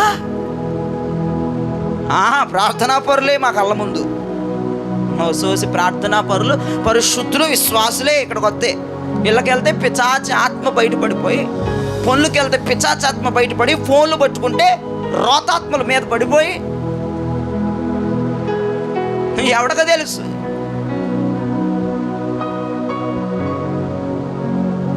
చెప్తారా? అడిగిన దాకా చెప్పించుకునేదాకా అట్లాగే ఉండిపోతారా? ఎవరికి చెప్తారు మీ బాధలు? ఎవరికి కావాలి? ఆలోచించండి ఒక్కసారి. దేవుని కోపము అలా ఉంటుంది రేపు పొద్దున జీవితం అని చెప్తున్నారు. రే వీళ్ళేంటి ఇలా మారిపోయిందంటే క్షణాల్లో జీవితాలు, ఇలా ఇదైపోయిందంటే అనుకునే పరిస్థితి తెచ్చుకోవద్దు. దేవునికి ఇవ్వవలసిన భయం ఆయనకి ఇవ్వండి. నువ్వు ఫోన్ పట్టుకున్నప్పుడు దేవుని భయం నీకు ఉండాలి. నువ్వు ఫోన్ మాట్లాడుతున్నప్పుడు దేవుని భయం నీకు ఉండాలి. నువ్వు ఇంటికి వెళుతున్నప్పుడు దేవుని భయం నీకు ఉండాలి. నువ్వు పని చేస్తున్నప్పుడు దేవుని భయం నీకు ఉండాలి. నువ్వు చర్చికి వస్తున్నప్పుడు గడగడ వనకాలి. నువ్వు నిద్రపోతున్నప్పుడు దేవుని భయం నీకు ఉండాలి. నువ్వు తింటున్నప్పుడు దేవుని భయం నీకు ఉండాలి. ఆర్థిక లావాదేవీల విషయాల్లో దేవుని భయం నీకు ఉండాలి. దేవుని భయం లేకపోతే చూశారు కదా, ఇప్పుడు చెప్పిన సందర్భాన్ని మీరు విన్నారు కదా, ఎట్లా ఉంటాయి పరిస్థితులు. అన్నదాత ఎవరు? బైబిల్లో అన్నదాత ఎవరు? ప్రపంచానికి అన్నదాత యోసేపు. టక్కున వచ్చేయాలి బయటికి, ఆయన పేరు మర్చిపోయాలా. ప్రపంచ దేశములన్నింటికి అన్నం పెట్టే దాత యోసేపు. అన్నలు వచ్చేసారు గోని సంచులు పట్టుకొని, ఇట్లా వచ్చేసేస్తే అన్నలు గుర్తుపెట్టేసాడు. వీళ్ళు మా అన్నలే కదని వీళ్ళు గుర్తుపెట్టేశారు. బాబోయ్ వీడు మా తమ్ముడే, ఏముంది మమ్మల్ని చంపేత్తడికి అయిపోయింది మా జీవితం, మేము అయిపోయాము, ఇక ఒక్క దెబ్బకి చచ్చిపోతాం మేము. ఐగుప్తుకి ఏలిక, ఐగుప్తుకి ఏలిక ఇప్పుడు మహారాజా అయినా. ఇప్పుడు ఫరోకి ఏమన్నా కావాలంటే వెళ్ళిపోయా యోసేపు తాళాలు ఇవ్వు, 100 రూపాయలు తీసుకొచ్చుకుంటానని అని అడిగే పొజిషన్ యోసేపుది. ఫరోనే తాళాలు అడగాల యోసేపు దగ్గరికి వెళ్ళి. యోసేపు నాకు 1,00,000 రూపాయలు కావాలి. ఎందుకు అని అడుగుతాడు యోసేపుని. ఎవరిని? ఫరోని. ఎందుకంటే ఎవరని చెప్పాలి, అప్పుడు 1,00,000 రూపాయలు తీసుకోవాలి. అలాంటి పొజిషన్లోకి వెళ్ళిపోయాడు యోసేపు. ఇక అలాంటి వాడి దగ్గరికి వీళ్ళు వెళ్ళారు. వీళ్ళు చేసిందంతా చిన్నప్పుడు వస్త్రం లాగేసి గుంట్లో పడేసి కొట్టుడు కొట్టేసి పరాయి దేశానికి అమ్మేసి వీడు చచ్చిపోతాడంటే ఈడే అన్నం పెట్టే స్థాయిలోకి వచ్చాడు. మేము అయిపోయామని కొట్టారు. అప్పుడు అన్నలారా మీరు భయపడకండి, నేను దేవుని భయం కలిగిన వ్యక్తిని, మిమ్మల్ని ఏమీ చేయను అన్నాడు. స్తోత్రం చెప్పండి. నేను దేవుని భయం కలిగిన వాడిని, నేను ఏమి చేయను మిమ్మల్ని అన్నాడు. హలో, దేవుని భయం కనుక మనకుంటే మనల్ని నాశనం చేసేవాడు మన చేతికి దొరికిన మనం ఏం చేయలేం, వదిలేస్తాం. Leave it. దేవుని భయం నీలో ఉందని అర్థం. నీ చావు కోరేవాడు, నీ నాశనం కోరేవాడు నీ ఇంటికి వస్తే ఏమనలేవు. ప్రేమతో ఓ ముద్ద అన్నం వండి పెడతావు. దొరికిందిరా ఛాన్స్, కడిగేద్దా నా కొంప ముందుకు వచ్చాయి ఆ రోజు అన్నావా, నువ్వు సచ్చావా. నువ్వు దేవుని భయం లేదు నీకు. కామగా నీ ఇంటి కొంపకు వచ్చినప్పుడు రామ లోపలికి వచ్చి పొయ్యి మీద అన్నం పెట్టు, ముద్దు పెడితే అప్పుడు దేవుని భయం నీకు ఉంది. పగ తీర్చుకున్నట దేవుని వంతు నీ వంతు కాదని ప్రభువు మాట్లాడాడు. శత్రువుల మీద పగ తీర్చుకోవటం ఆయన వశం. అది మనం హ్యాండిల్ చేయకూడదు. చండాలంగా ఉంటుంది, పిచ్చిగా ఉంటుంది. అది కడుపులో దేవుని భయం ఉన్న వాళ్ళు పగస్తులు వదిలేస్తారు దొరికినప్పుడు. ఏమన్నాడండి దావీదు? ఏమన్నాడు? సౌలు దొరికితే అతడు అభిషేకించబడిన వాడు, మనం ఏమి చేయకూడదు. కొడుకొని కనపడ్డాడు, ఏటైతే తలకి ఎగిరిపోతుంది సౌలుది. అదరా దేవుని భయం కడుపులో ఉన్నాళ్ళు పగవారు దొరికినా సరే ఒక్క మాట వాళ్ళని అలా చేసావు, ఇలా చేసావు, అట్లా అన్నీ కూడా మాట్లాడరు. కామైపోతారు, సైలెంట్ అయిపోతారు. ఆలోచించేద్దాం. అలాగే నీ వ్యక్తిగత జీవితంలో ఉంటున్నావా? అడగాల్సింది అడిగేస్తున్నావా? కడగాల్సింది కడిగేస్తున్నావా? అయితే దేవుని భయం లేదు నీకు. అన్నలారా నాకు దొరికారు, మిమ్మల్ని ఆకాశ పక్షులుగా కండకి ముక్క కోసి 4 దిక్కులు ఎగరేసి ఒక్కొక్క పక్షి గ్రద్ద వచ్చి మీ మాంసం పట్టుకుంటే చూసి ఎంజాయ్ చేసేదాను అన్నాడా? ఎప్పి అన్నలారా నాకు దేవుని భయం ఉన్నది, మీరేం భయపడమాకండి. ఇది కదండి ఒక భక్తుడి యొక్క మనసు. ఇది కదండి దేవుని భయం ఉన్నటువంటి వ్యక్తుల పట్ల ఉండవలసినటువంటి ఒక తీవ్రమైనటువంటి ఒక మంచితనం. అడగాల్సింది అడిగేయాలండి, వాళ్ళ సంగతి మీకు తెలియదు. చెప్పాలని చెప్పేయాలి, కొట్టాల్సింది కొట్టేయాలి, అడగాల్సింది అడిగేయాలి. మళ్ళీ వాళ్ళు నెత్తుకొని కూర్చుంటారు. దేవుని భయం కడుపులో లేకపోవటం వల్ల ఇరగబడిపోతున్నావు. దేవుని భయం లేకపోవటం వల్లేగా అడగాల్సింది అడిగేస్తున్నావు. దేవుని భయం లేకపోవటం వల్లేగా. దేవుని భయం ఉంటే ప్రేమిస్తావు, దేవుని భయం ఉంటే క్షమిస్తావు, దేవుని భయం ఉంటే వాళ్ళు చేసిన దారుణాలు కళ్ళ ముందు కనపడుతున్న వాళ్ళు క్షమించి వదిలిపెడతావు. దేవునికి అప్పచెప్పేసే వాళ్ళని నువ్వేమి మాట్లాడొద్దని ప్రభు ఈ రాత్రి నీతో మాట్లాడుతున్నాడు. దేవుని భయం నీకు ఉంటే అడగాల్సిన చోట అడగవు, కడగాల్సిన చోట కడగవు, కొట్టాల్సిన చోట కొట్టవు, వెయ్యాల్సిన డైలాగులు వేయకుండా నోరు మూసుకొని అనుకోచేయాలి. ఎందుకు అంటే పగ తీర్చుకోవటం దేవుడు నాకు ఇవ్వలేదు. నాకు ప్రేమించడం ఇచ్చాడు, క్షమించడం ఇచ్చాడు, సమాధాన పడమని ఇచ్చాడు, అవసరమైతే 4 గింజలు పెట్టమని ఇచ్చి నాకు ప్రభించింది. అది పగ తీర్చుకో, కక్ష తీర్చుకో, ఇదిగో కత్తి అని దేవుడు నాకు ఇవ్వలే. అదంతా ఆయన చేతిలో ఉంది. యుద్ధము యెహోవాది, ప్రభువా నీ చేతికి నేను అప్పగిస్తున్నాను, నువ్వు చూసుకో. ఒకవేళ నువ్వు ఇన్వాల్వ్ అయ్యావనుకో, దేవుడు ఇన్వాల్వ్ అయ్యేటువంటి పనుల్లో నువ్వు ఇన్వాల్వ్ అవుతే దేవుడు ఇన్వాల్వ్ అవడేక. నువ్వు సగం మంగళం దాని, నువ్వు సగం చేస్తావు. యేసు ప్రభు చేస్తూ పుల్లుకు చేస్తాడు. నువ్వు కడిగేసి వచ్చా గిడిగేసి వచ్చా అంటావు, కానీ అక్కడ ఏముండదు సీడు. దేవుడు చేసే రేంజ్ వేరు. నువ్వేదో దూరిపోతావు, ఏలు పెట్టేస్తావు, ఏదో గందరగోళం చేసేసి వస్తావు, అక్కడ వర్కౌట్ అవుతుంది ప్లాను. ఆయన చేయనివ్వండి. దేవునికి స్తోత్రం కలుగనగా. మీరు మౌనంగా ఉండండి. యోసేపు మౌనంగా ఉన్నట్లు, దావీదు మౌనంగా ఉన్నట్లు నీవు మౌనంగా ఉండు. పరిస్థితులు చేతులకు వచ్చినాయి, శత్రువుల చుట్టూ చేతులకు వచ్చింది, కానీ ఏమి చేయకుండా మాట్లాడకుండా వదిలే. దేవుడు చూసుకుంటాడు. ఆయన ఏమి చేయాలో చేస్తాడు. స్తోత్రం చెప్పండి గట్టి. ఆయన ఏమి చేయాలో చేస్తాడు. దేవుని భయం మన కడుపులో ఉంటే పగవాడు దొరికిన మనం ఏమీ చేయలేం.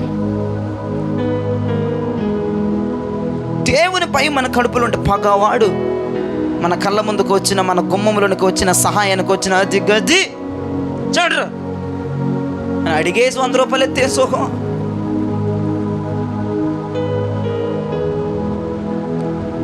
నువ్వు చాలా డేంజర్ జోన్లో ఉన్నావు తల్లి. నేను చెప్తున్నాను నాన్న, నువ్వు చాలా డేంజర్ జోన్. నీ పద్ధతి నచ్చట్లే యేసు ప్రభుకి. ఏదో బుద్ధిమంతురాల్లాగా, బుద్ధి కలిగిన కన్నికల్లాగా ఉంటారు, కానీ బుద్ధి లేని వాళ్ళు ఉన్నారు ఈ బ్యాచ్లో. రేపు గుమ్మాల బయట ఏడిసే వాళ్ళు కూడా ఉన్నారు ఇక్కడ. వాళ్ళు కొంచెం దేవుని సన్నిధిలో కొంచెం భయపడటం నేర్చుకోండి, గడ్డ వనకటం నేర్చుకోండి. ఆయనకి చెందవలసిన కిలో భయాన్ని ఆయనకి ఇవ్వండి. ఇతర కిలో భయాన్ని నా దగ్గరే కిలో ఉంటుంది. నన్ను దాటి వెళ్ళిపోతే ఒక్కొక్కడికి 1/2 కిలోకి వచ్చేది ఎవ్వరు. నా దగ్గర కిలో కంటే 2 కిలోలు చెల్లించదు స్వామి. నా దగ్గర 2 కిలోలు, 1 కిలో అయితే 10 కిలోలు. ఒకడొకడు మామూలుగా ఓవరాక్షన్ చేయరు ఒకళ్ళు. వేరే నట్టి అవార్డులు ఇచ్చేయచ్చు వాళ్ళకి ఆ భయంలో. బాబోయ్, దేవుడు 1 కిలో భయం పెడితే వీళ్ళు 1 కిలోకి 10 కిలోలు చేసేదారు. ఎంత స్వచ్ఛంగా, ఎంత సంతోషం. వీళ్ళు నన్ను దాటి డాబాకి ఎక్కితే ఇప్పుడు బ్రేక్ ఇస్తే వాళ్ళ భయం ఏదో తేలిపోయి, వాళ్ళ మాటలు, వాళ్ళ సోది, వాళ్ళ కథలు, వాళ్ళ ఎక్కిలితనాలు, వాళ్ళ యాషాలు. ఇక్కడ నుంచి దాటి కుర్రోలు శిఖామణికి వెళ్తే ఉంటుంది. మామూలుగా ఒకడు మాటలు వచ్చేస్తే భక్తి పరుడు మాటలు రావా, ఏదో లాగుంటుంది. ఇదేంటో చెప్పేసాడు, ఇచ్చేసాడు. ఇక టైం చూసుకోవడం ఏంటో నాయన. ఈ మాటలు భయం కలిగినోడు మాట్లాడే మాటలు ఇవి కాదు. అయ్యగారు ఇంట్లో ఈ నెల మాత్రం 12:30కి వచ్చేసాడు. పోయిన సంవత్సరం పోతుంది 11ంటికి వచ్చేసాడు. మాకంటే ముందు ఇప్పుడు 12:30కి వచ్చేది, 4ంటికి చేశాడు. ఏంటంటే మాటలు వస్తుంది, భయం లేని మాటలని అర్థం. అక్కడ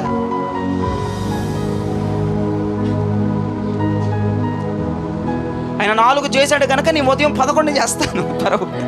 ప్రభు బల్లారాత్రి వాళ్ళకి ఇవ్వబడదు. దేవునికి స్తోత్రం. ఎగస్ట్రాలు ఆశలు చేయమాకండి. దేవుని భయం పెట్టుకోండి కడుపులో. అది నా దగ్గర మాత్రమే. అబ్బాబోయ్,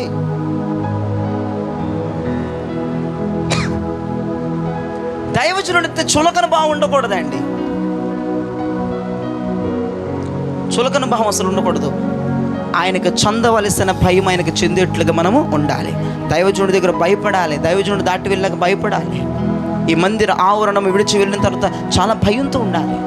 ఇక్కడ దైవజనుడు చూస్తున్నాడు, నువ్వు బయటికి వెళ్ళిన తర్వాత దేవుడు చూస్తున్నాడు, ప్రభు చూస్తున్నాడు. ఆయన సర్వాంతరయామి, సర్వ సంపదలకు గుప్తమైన దేవుడు ఆయన చూస్తున్నాడు. ప్రభువా నేను ఫోన్ తెరుస్తున్నాను ప్రభువా,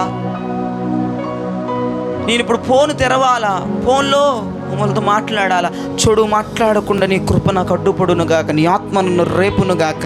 ప్రార్థనాపూర్వకంగా ఫోన్ మాట్లాడండి, ప్రార్థనాపూర్వకంగా మెసేజ్లు పెట్టండి, ప్రార్థనాపూర్వకంగా ఏ వ్యవహారమైనా జరిగించండి, ప్రార్థనాపూర్వకంగా వెళ్ళండి, ప్రార్థనాపూర్వకంగా పనులు చేసుకోండి, ప్రార్థనాపూర్వకంగా వ్యక్తిగత జీవితాలు, ఆర్థిక జీవితాలు, ఆధ్యాత్మిక జీవితాలు, ఆత్మీయ జీవితాలను, సంసార జీవితాలను, ఆర్థిక లావాదేవీలను, వ్యవసాయ రంగాలను, చేతి పనులను, సొంత పనులను దేవుని భయం కలిగి చేసుకోండి అని ప్రభు పేరిట మనవి చేస్తున్నాం. మీ అందరికీ కూడా చాలా జాగ్రత్త. దైవజనుడు మాటను తీసిపడేయొద్దు. దైవజనుడు మాట అంటే చులకనగా చూడొద్దు. దేవుడు మాట్లాడుతున్నాడు. యుగ యుగములకు నన్ను కాపరిగా ఉన్న దేవుడు, యుగ యుగములకు చక్రవర్తి, నన్ను సృష్టించిన వాడు, నాకు భర్త అయిన దేవుడు, నా భర్త నాతో మాట్లాడుతున్నాడు. నా నెత్తి మీద గొడుగు వంటి వాడు ఆయన.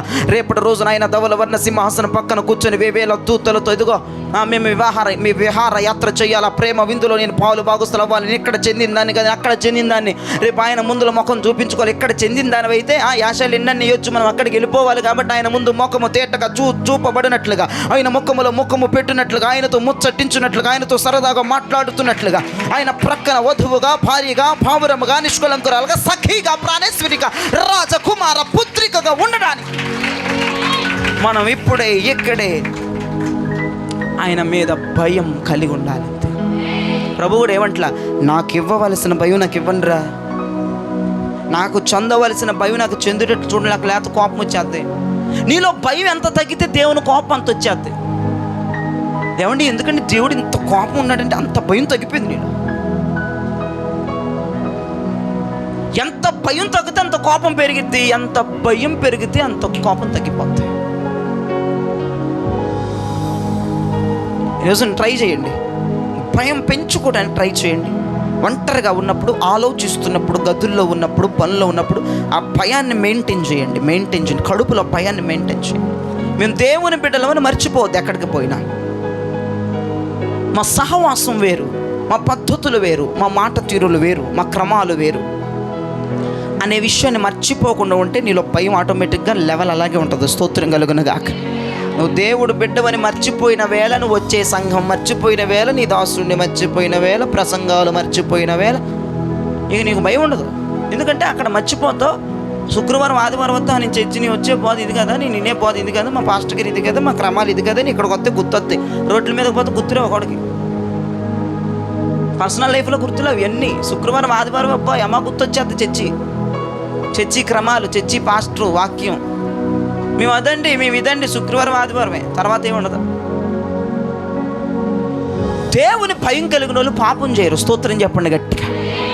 దేవుని భయం కడుపులో ఉంటే యథార్థంగా, నమ్మకంగా, నీతిమంతులుగా ఉంటారు. అసలు నీకు దేవుని భయం ఉందా లేదా అనేది ఎలా తెలుస్తుంది? పాస్టర్ గారండి నాలో దేవుని భయం ఉంది లేదంటే లేదు అనేది ఎలా తెలుస్తుంది? ఒకసారి చూద్దాం. నిర్గమకాండము 1వ అధ్యాయం 21వ వచనం. నీలో దేవుని భయం ఉందో లేదో ఈ రాత్రి తేలిపోద్ది. ఆ మంత్రసానులు దేవునికి భయపడినందున ఆయన వారికి వంశాభివృద్ధి కలుగ చేసెను. దేవునికి చేతులతో ఒక్కసారి స్తోత్రం చెప్పండి మంచిగా. ఆ మంత్రసానులు దేవునికి భయము పడినందున, దేవుని భయం కలిగి ఉన్నందున పిల్లల్ని చంపలేదు. ఫరో విడుదల చేసినటువంటి వాక్కును వారు పట్టించుకోలేదు. ఫరో ఒకటే చెప్పాడు మంత్రసానులతో, హెబ్రూ స్త్రీలకు పుట్టే మగ పిల్లల్ని మీరు కానుపు పీటల మీద చంపేయాలి. అలా చంపలేదు. ఎందుకు? దేవుని భయము వారికి ఉంది కాబట్టి వాళ్ళు చంపలేదు. ఒకవైపు రాజు మాట, రాజు ఆజ్ఞ, రాజు పత్రాలు జారీ చేశాడు మంత్రసానులకి, వాళ్ళని మీరు చంపకపోతే నేను మిమ్మల్ని చంపుతానని కూడా అన్నాడు. వాళ్ళు ప్రాణముతో రిస్క్ చేసి మరి మగపిల్లల్ని బ్రతకనిచ్చారు, వాళ్ళని సేఫ్ జోన్లో పెట్టారు. ఎందుకంటే చదివారు, వాళ్ళకి దేవుని భయం ఉంది. వారికి దేవుని భయము ఉన్నందున ఆ మంత్రసానులు మగపిల్లలని బ్రతకనిచ్చారు. సరే, కొద్దిసేపు దేవుని భయాన్ని పక్కన పెడదాం. మాట్లాడేది రాజు, దేశానికి అధిపతి, దేశానికి చక్రవర్తి. ఆర్డర్ పాస్ చేసిన తర్వాత నీకు నచ్చినా నచ్చకపోయినా ఆ పని చేయాలి, లేకపోతే చచ్చిపోతాం. వాళ్ళు ఏమనుకున్నారంటే, మేము చచ్చిపోయినా పర్లేదు, మేము ఈ తప్పు చెయ్యము. వాళ్ళలో దేవుని భయం ఉంది. స్తోత్రం చెప్పండి. అంటే మొదటి మాట, నీకు భయం ఉందా లేదని ఎలా తెలుస్తుంటే, నీ ప్రాణం పోయినా పర్లేదు కానీ తప్పు మాత్రం చెయ్యి, అప్పుడు నీలో దేవుని భయం ఉంది అని లెక్క. వాళ్ళకి ప్రాణం పోయే రిస్క్, వాళ్ళ ప్రాణము పోయేటట్లుగా ఉంది. రాజు పిల్లల్ని బతకనిస్తే చంపేస్తాడన్న విషయం వీళ్ళకి తెలుసు. అయినా పర్లా, ప్రాణాన్ని పణంగా పెట్టేసి పిల్లల్ని బ్రతకనిచ్చాడు. దేవుడు ఏం చేశాడంటే, ఆ మంత్రసానుల్ని ఐగుప్తులో వాళ్ళకి వంశాభివృద్ధిని కలగజేశాడు. స్తోత్రం చెప్పండి గట్టి. మంత్రసానులు అంటే మనకు తెలిసిందే, కానుపు పిట్టల మీద కానుపులు చేస్తూ ఉంటారు. ఆ తల్లులు ఏ పాత ముతక చీరలు ఇస్తే అదే సంబరమని, అదే నూరేళ్ళని భావించి వెళ్ళిపోయే జీవితాలు వాళ్ళవి. 10వ పరకో ఇచ్చి పాత చీరలు అంటే ఒక 2-3 ఇచ్చి పంపిస్తారు. మా పిల్లవాడు ఇంత క్షేమంగా పుట్టుటకు నీవే కారణమని స్వీట్లు, లడ్లు, దండలు ఎత్తారా? అవార్డులు ఇస్తారా? వాళ్ళ జీవితంతో గుర్తుపెట్టుకుంటారా? మంత్రసానుల జీవితం అది. ఎంపిక లేనివారు, ఏర్పాటులో లేనివారు, బడుగు జీవులు. అటువంటి వారు రాజు చెప్పిన మాట చేయకపోతే నిమిషంలో చంపేస్తాడు రాజు. అయినా మంత్రసానులు దేవుని భయము కలిగిన వారు గనక వారి యొక్క వంశము ఐగుప్తంతో విస్తరించిందని వాక్యం సెలవిస్తుంది. వాళ్ళే ఐగుప్తు వంశాలన్నింటిలో వీళ్ళు హై టాపర్లో ఉన్నారంటే వీళ్ళ వంశం. అసలు వీళ్ళు ఎవరో 10వ పరకిస్తే తీసుకొని దండాలు బాబాయ్ అని వెళ్ళిపోయే వాళ్ళు ఇప్పుడు మొత్తం ఐగుప్తులు ఫుల్ రేంజ్. అంటే వీళ్ళు బ్యాచ్ ఎక్కువ ఉందట. స్తోత్రం చెప్పడే గట్టిగా. వీళ్ళు విస్తరించడానికి, వీళ్ళు అభివృద్ధి పొందడానికి, వీళ్ళు ఫలించడానికి గల కారణం దేవుని భయం. రాజు మాటను పట్టించుకోలేదండి. అది తప్పు కదా. ఏమండి, నువ్వు చేస్తున్నది తప్పు అని తెలిసినా చేస్తున్నావు, దేవుని భయం నీలో లేదు అని అర్థం. పెద్దోళ్ళు చెప్పారండి. పెద్దోళ్ళు చెప్పినా మంచి అయితేనే చెయ్యి, చెడైతే చేయబాక. అవసరమైతే వచ్చాయి బయటికి. నాకు అక్కర్లేదు, నీ ఉద్యోగం వద్దురా బాబు, నీ పనికి మాల ఎతబోధ వద్దురా నాయన, నువ్వు వచ్చేసాయి. కొంతమంది ఉద్యోగాల్లో ప్రెషర్ చేస్తూ ఉంటారు, కొంతమంది ఉద్యోగాల్లో చెయ్యరాని పనులు చేపిస్తూ ఉంటారు. దేవునికి విరుద్ధమైన పనులను గొప్ప వారు చేయిస్తూ ఉంటే ఇంకా కుక్కలాగా బతకాల్సిన అవసరం ఏంది? అక్కడ ప్రాణాలే వదులుకున్నారండి. చచ్చిపోయినా పర్లేదు అని దేవుని భయం కలిగి బిడ్డలను బ్రతికించారు. ఈ రోజున తప్పు చేయటానికి సపోజ్ ఒక విషయం నేను మీకు చెప్తాను. ఒకళ్ళ దగ్గర ఏదో ఒక పని కుదిరావు, వాళ్ళు నిన్ను ముగ్గేయమన్నారు అనుకో, ఏం చేయాలి నువ్వు? నీకు అర్థమయ్యే భాషలో చెప్తా. ఇంకా మీరు ఏమేం చేస్తున్నారో మీకు వదిలేసా, అవన్నీ నాకు తెలియదు. Simple logic. వాళ్ళు నేను ముగ్గేయమన్నారు, ఏ చేయమంటావు? మహాప్రభు 10,000 నా జీవితానికి. మెండు నాయన 10,000 లేకపోతే పస్తునుండాలి నాయన, మా జీవితాలు ఎండిపోతే, డొక్కలు ఎండిపోతే ఏం కాదని వేసావు అనుకో, నీకు దేవుని భయం లేదు. ఒరి బాబు, ప్రాణాలే వదులుకోవడానికి ఇష్టపడ్డారా దేవుని భయం కలిగిన వాళ్ళు? నువ్వు ఉద్యోగం పనికి మళ్ళీ 10,000 వదులుకోవడానికి సత్తరావు. నువ్వు ఏంటి ముగ్గు వేసేస్తే పోతలేదు. నువ్వు భూదేవిని పూజిస్తున్నట్టు ముగ్గెత్తే పనికి మళ్ళీ ఆశలు అయిపోకండి. నువ్వు ముగ్గులెత్తే భూదేవిని పూజించినట్టు నువ్వే మా శరణం, నువ్వే మా దిక్కమ్మ, ఇక దేవుడు లేడు నీకు. అర్థం అది. నిద్రపోతున్న వారికి దేవుడు, ఆయన కోపం అడ్డుకోవడానికి పనికి మళ్ళీ నేను ఉన్నాను కదా, అది పడుకోండి. వచ్చుచున్న కోపానికి ఇట్లా చేయి పెడతాను, అసలు నొప్పిగా ఉంది.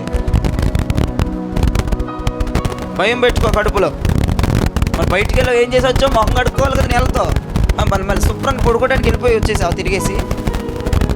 ఇక రేపు నెల నుంచి బయటికి వెళ్ళే వాళ్ళు ముందు మొఖాలు కడుక్కోండి, టీ కాఫీల తర్వాత పంపుల దగ్గరికి వెళ్ళి పప్పును కొట్టుకోండి తలలో, సావాలి నిద్ర. స్తోత్రం చెప్పండి ఒకసారి. సహోదరి నవ్వుతుంది, పడుకున్న సహోదరి. స్తోత్రం. ఎందుకు వాళ్ళకి వెళ్ళి చూసి చెప్పండి. నేను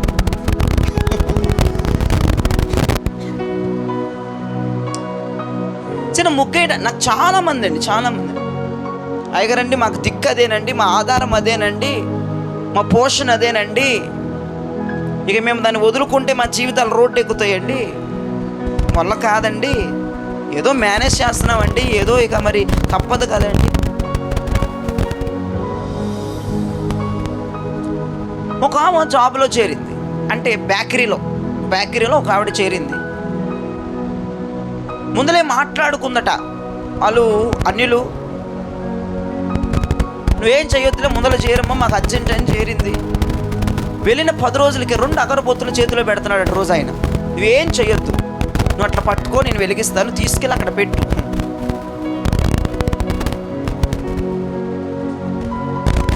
నెల రోజులు అలా చేసి 4 రోజుల తర్వాత బుద్ధి వచ్చిందేమో నన్ను అడిగింది. మాస్టర్ గారండి, నేను వెళ్ళిన 10 రోజులు బాగానే ఉంది, నేను చేయనన్నానండి, అది ఇదానండి, మరి 2 అగరబొత్తులు అక్కడ పెడుతున్నాను ఏమన్నా ఇద్దా అంది. ఎప్పటి నుంచి పెడుతున్నావంటే, మరి నేను జాయిన్ అయిన నెల అయిందండి, 10 రోజులు పెట్టలేదు, మరి అవి లెస్ చేస్తానండి, 20 రోజులు ఎన్నో రోజులు మరి పెట్టానండి. ఎందుకు నీకు బుద్ధి రావడానికి గల కారణం ఏంటమ్మా అన్నాను. చెయ్యి కాలిపోయిందంటే అవి పడిపోయి, అందుకే డౌట్ వచ్చి, అంటే చెయ్యి కాలకపోతే 20 రోజులు కాదు, ఇక నువ్వు పోయిన దాకా పెడుతూనే ఉంటావు, మట్టిలో కలిసిందాక. అర్జెంటుగా పని మానేయన్న. అదేంటి కొంచెం చేయగలనందుకే ఒళ్ళే కాలిపోద్ది బాబు, పని మా దేవుడు సూచన ఇచ్చాడు, కొంచెం కాల్చి మొత్తం కాలిపోతావు జాగ్రత్త అన్నాడమ్మా, నీ ఇష్టం ప్రభువా, కలలోకి వెళ్ళి ఆమెను దర్శించమన్నాను. దేవుని కృపను బట్టి చెప్పిన వారానికి మానేసింది. అప్పుడే మానకపోయినా నిదానంగా మారు మనసు వచ్చి మానేసింది. ఇంకా ఒకరిబొత్తులు పెట్టమన్నాడు, ఇంకేదేదో చేయమంటున్నాడట. తలకే నొప్పి ఎందుకురా బాబు అని పాస్టర్ గారు ఒళ్ళు కాలిపోద్ది అన్నాడని మానేసి, అక్కడే కాలిపోవక్కర్లు, అక్కడ వెలిగించి పెడుతున్నావు కాబట్టి ఏ నిప్పులోనన్నా పడిపోవచ్చేవా, ఏ రోడ్డు మీద ఏ మంట వేసుకున్నా దాంట్లో పడిపోవచ్చు, ఎవరికి తెలుసు. చాంద్ర రోగం కలిగినోడు అంటే మంటలో నిప్పులో నీళ్ళలో పడిపోతాడంట, మాటికి ఏదో ఒకటి జరగచ్చు. అక్కడ మంత్రసానులు రాజు చెప్పిన మాటను ధిక్కరించి మేము బ్రతకనిస్తామని చెప్పి బ్రతకనిచ్చి వాళ్ళని సేవ్ చేశారు. వాళ్ళకి దేవుని భయం ఉందని ప్రభు మాట్లాడుతున్నారు. వాళ్ళ వంశం ఐగుప్తు యందు విస్తరించిందట. దేవునికి స్తోత్రం. కాబట్టి మీరు జ్ఞాపకం చేసుకోవాలి, మనం చేస్తుంది తప్పు అని తెలిసిన తర్వాత వదిలేయాలి, మానేయాలి, కామైపోవాలి. నీకు నష్టమే తేనేగాక నువ్వు విడిచిపెట్టాల్సిందే. నీకు ఎంత నష్టం నీ మీద వచ్చి పడిపోద్దో నువ్వు వదిలేయాల్సిందే. వదిలేయలేదంటే నేను చెప్తున్నాను, దేవుని ప్రతినిధిగా ఇన్ని రోజులు నువ్వు ప్రవచనాలే తీసుకున్నావు, ఇన్ని రోజులు వాగ్దానాలే తీసుకున్నావు, ఈ రోజు నువ్వు ఉగ్రతను తీసుకుని వెళ్తావు. జాగ్రత్త. దేవుని ప్రతినిధిగా నేను మాట్లాడుతున్నాను. నీవు చేస్తున్నది తప్పు అన్న దానిని విడిచిపెట్టకపోతే జీవితాలు సర్వనాశనం అయిపోతాయి. తప్పు అని తెలిసిన తర్వాత దేవుని భయం కలుగుండి నీకు ఎంత నష్టము తెచ్చి పెట్టేదైనప్పుడు కూడా వదిలిపెట్టి దయచేసి బయటికి రమ్మని ప్రభు పేట మనం చేస్తున్నాను. మనం విమోచించబడిన ప్రజలు, మనం కట్లు చేతలేము. మనల్ని దేవుడు విమోచించి చాలా సంవత్సరములు అయిపోయింది. మనం బంధీలము కాదు, మనము కట్టబడిన గాడిదలము కాదు, మనము విప్పబడిన గాడిదలము. స్తోత్రం చెప్పండి గట్టి. నీకు నష్టమే తేనయ్యేగాక, నీకు నష్టమే కలగనియ్యగాక. లీవ్ ఇట్, వదిలేసాయి, చేయొద్దు. ఫరో మంత్రసాలను ఏమీ చేయలేకపోయాడు, దేవుడు వారిని విస్తరింపజేశాడు. దేవుడిని ఆశీర్వదించాలంటే నీవు ఉద్యోగాల్లో కరెక్ట్గా వాళ్ళు ఉన్నారా, కరెక్ట్గా నువ్వు చేస్తున్నావా, లేకపోతే లీవ్ ఇట్. వ్యక్తిగత జీవితంలో నువ్వు చేస్తున్నది కరెక్టేనా, లేకపోతే వదిలే. అలా వదిలేసి 4 రోజులు బాధపడతావేమో, 2-3 నెలలు బాధపడతావేమో, 10 రోజులు బాధపడతామేమో, వారం బాధపడతామేమో, ఒక రోజు బాధపడతామేమో. తర్వాత దేవుడు నానాటికి నీకు బలాభివృద్ధి కలగజేసి నిన్ను విస్తరించి నిన్ను ఆశీర్వదింపజేసి నడిపిస్తాడు. దేవునికి స్తోత్రం. Praise the lord. హల్లెలూయా. శద్రకు మేషకు అబేద్నెగోలు రాజు చిరంజీవి అగునుగాక, రాజు దీవించబడునుగాక, రాజు ఆయుష్ పొడిగించబడునుగాక అనవలసినటువంటి మరొక రోజు, ఏయ్ నెబుకద్నెజరే, ఈ విషయమై నీకు చెప్పవలసిన చింత మాకు లేదు. పదపదాలు ఆడమాకు మమ్మల్ని. చిన్నోళ్ళు బాలులు, వాళ్ళు ముగ్గురు బాలురు. నెబుకద్నెజరు చరిత్రలో లేదనుకుంటా తిరగబడిన వాళ్ళ జాబితాలో ఎవ్వడో. అలాంటిది చిన్న పిల్లలు ముగ్గురు, రాజు చిరంజీవి అగునుగాక, రాజు దీవించు. ఎప్పుడు అంతా మంచి చేస్తే మనకి అనుకూలంగా ఉంటే మనం వాళ్ళు దీవించాలి అంతే. మనకి వ్యతిరేకం అయ్యారంటే, బోధలకు వ్యతిరేకం అయ్యారంటే, మనల్ని ఇంకో పనులు చేయమంటున్నారంటే, దేవునికి వ్యతిరేకంగా బ్రతకమంటున్నారంటే, ఉండమంటున్నారంటే, జీవించమంటున్నారంటే వాయిస్ పెరగాలి. స్తోత్రం చెప్పండి గట్టిగా. మనకు అనుకూలంగా ఉంటే చాలు, మన బోధకు అనుకూలంగా ఉంటే చాలు, మనకు అనుకూలంగా ఉంటే చాలు, దేవునికి అనుకూలంగా ఉంటే చాలు. అనుకూలంగా ఉంటే రాజు చిరంజీవి, అనుకూలంగా లేకపోతే ఏయ్ నెబుకద్నెజర్ నువ్వెంత నీ పొత్తుకి అంత అంటమే అంతే. ఆడికి సింహాసనం కింద నుంచి చురుబురులాడి ఏడంతులుగా అగ్గిని పెంచించి వాళ్ళ ముగ్గురిని పడేశారు. ఏమనుకుంటారు? రాజుని పిల్ల కుంకలారు అలా అగ్నిలో హాయ్ నెబుకద్నెజర్ అని తిరుగుతున్నారండి. Hi hi hi hi. ఏంద్రీలు కేకలతో అరుతారు అనుకుంటే ఇదేందిరా అంటే, 4వ వాడు సంచరిస్తున్నాడు, దేవతల ముఖము కలిగిన వాడు అగ్నిలో తిరుగుతూ ఉన్నాడు. ఒక ఆజానుభావుడు శరీరం తిరుగుతూ ఉన్నది. చెప్తున్నాను, దేవుని భయం కలిగిన వారు చావుకైనా సిద్ధపడతారు కానీ ఆ పనులు చేయరు. ఏమంటున్నారు? షడ్రకు మేషకు అబేద్నెగోలు, ఈ ప్రతిమకు మీకు మొక్కండి. అయ్యగారండి మొక్కపోతే బాగోదండి, చేయకపోతే బాగోదండి, మా ఓనర్లండి, పెద్దోళ్ళండి, చేయి పెద్దోళ్ళండి, కుల పెద్దోళ్ళండి, పిచ్చోళ్ళండి, వాళ్ళండి ఎదిగిపోయారండి, వాళ్ళ దగ్గర మేము ఇట్లా ఉంటే బాగోదండి, మమ్మల్ని వెలేస్తారండి, నడిపించేస్తారండి, మెడబెట్టి గింటేస్తారండి, మా మొఖాలు చూడరండి, మా మొఖాలు పేడ అద్దుతారండి, మా జీవితాలు అయిపోయినాయండి, మా జీవితాలు నిజంగా ఇక సర్వనాశనం అయిపోయినట్లేనండి, వాళ్ళ దగ్గర ఏదో కొంచెం మేనేజ్ చేస్తే అయిపోద్దండి, మనకి ఎందుకంటే వచ్చిన గోల్ అన్నావంటే స్తోత్రం. అన్ని స్తోత్రం, ఇంకేం చెప్పడానికి లేదు. పక్కన మేనేజ్ చేసుకుంటూ ఉండి అక్కడక్కడ ఆడి దగ్గర మేనేజ్ చేసుకుంటూ బతుకు. ఇక్కడ మేనేజ్ ఇక్కడ చేస్తున్నావు, అక్కడ చేయి. ఎక్కడికెక్కడ లేపవతలేసేస్తాడు యేసుప్రభు. మామూలుడు కదా ఆయన. ఎక్కడున్నా సరే దేవుని వాక్యం నీ హృదయంలో పదిలపరుచుకొని ఉండాలి. ఎక్కడున్నా సరే దేవుని వాక్యం గనగన నీ హృదయంలో మోగాలి. దేవుని వాక్యానికి మొదటగా ప్రథమ ఫలం, దేవుని వాక్యాన్ని మొదటగా చోటు ఇవ్వాలి. దేవునికి స్తోత్రం కలుగునగాక. నెబుకద్నెజర్ రాజా, దీని విషయమే నీకు చెప్పవలసిన చింత మాకు లేదు. వేసేసుకో, విందాల నుంచి వేసేది వేసే. ఆయన మమ్మల్ని కాపాడుతాడు. ఒకవేళ కాపాడిపోయిన పర్లా. క్రైస్తవుల భక్తి 2 విధాలుగా ఉండాలి. ఆయన మమ్మల్ని కాపాడిపోయిన పర్లా. స్తోత్రం చెప్పండి. కాపాడుతాడు. ఇది ఒక్క విశ్వాసం ఉంది భక్తుల్లో. ఈ ఒక్క విశ్వాసం ఉండి ఒకవేళ నువ్వు అనుకున్న స్థాయి రాకపోయినా జరగపోయినా పేలైపోతే పేడమోహం వేసుకొని కూర్చుంటు. 2వ విశ్వాసం కూడా రావాలి. అవ్వకపోయిన పర్ల యేసునామములో స్తోత్రం చెప్పండి. నేను రోషము కలిగిన తండ్రికి పుట్టిన పిల్లలం మేము.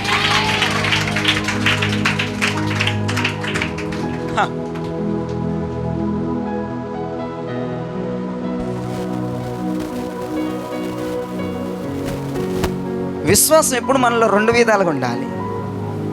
ఇక్కడున్న భక్తులందరికీ ఒకటే, ఏకే. అది పేలైందా, జరిగిందా, శోకసాంద్ర. మా అత్తగారు మనం చనిపోయారు కదా, బతికిద్ది అనుకున్నాం, ఉంటుంది అనుకున్నాం, బలలో పాలు బాక్సినే ఇంత బాగానే ఉంది. ప్రభు నీకు స్తోత్రం, నేను ఆశ పొడిగించినందుకు వందనాలు, నా బిల్డప్ నీకు వందనాలు, స్తోత్రాలు, బ్రతికించిన స్తోత్రాలు ప్రభు. శక్తిని ఓపిక నవంబర్ నుంచి ఆవిడకి బాగోట్లేదు. ఇక్కడ చకచక 2 రోజులు భలే తిరిగిపోయింది. అన్నం తిన్నది అంతా బాగానే ఉంది. వాళ్ళు కూడా ఫుల్ కాన్ఫిడెన్స్తో ఉన్నాడు. దేవుడు బతికిచ్చేస్తాడు, నీకు ఏం అవ్వదులే. మా అత్తయ్య కానీ అల్లుడు ఉన్నాడు, కూతురు ఉన్నారు, మొగుడు భర్త ఉన్నాడు, అందరు పిల్లలు.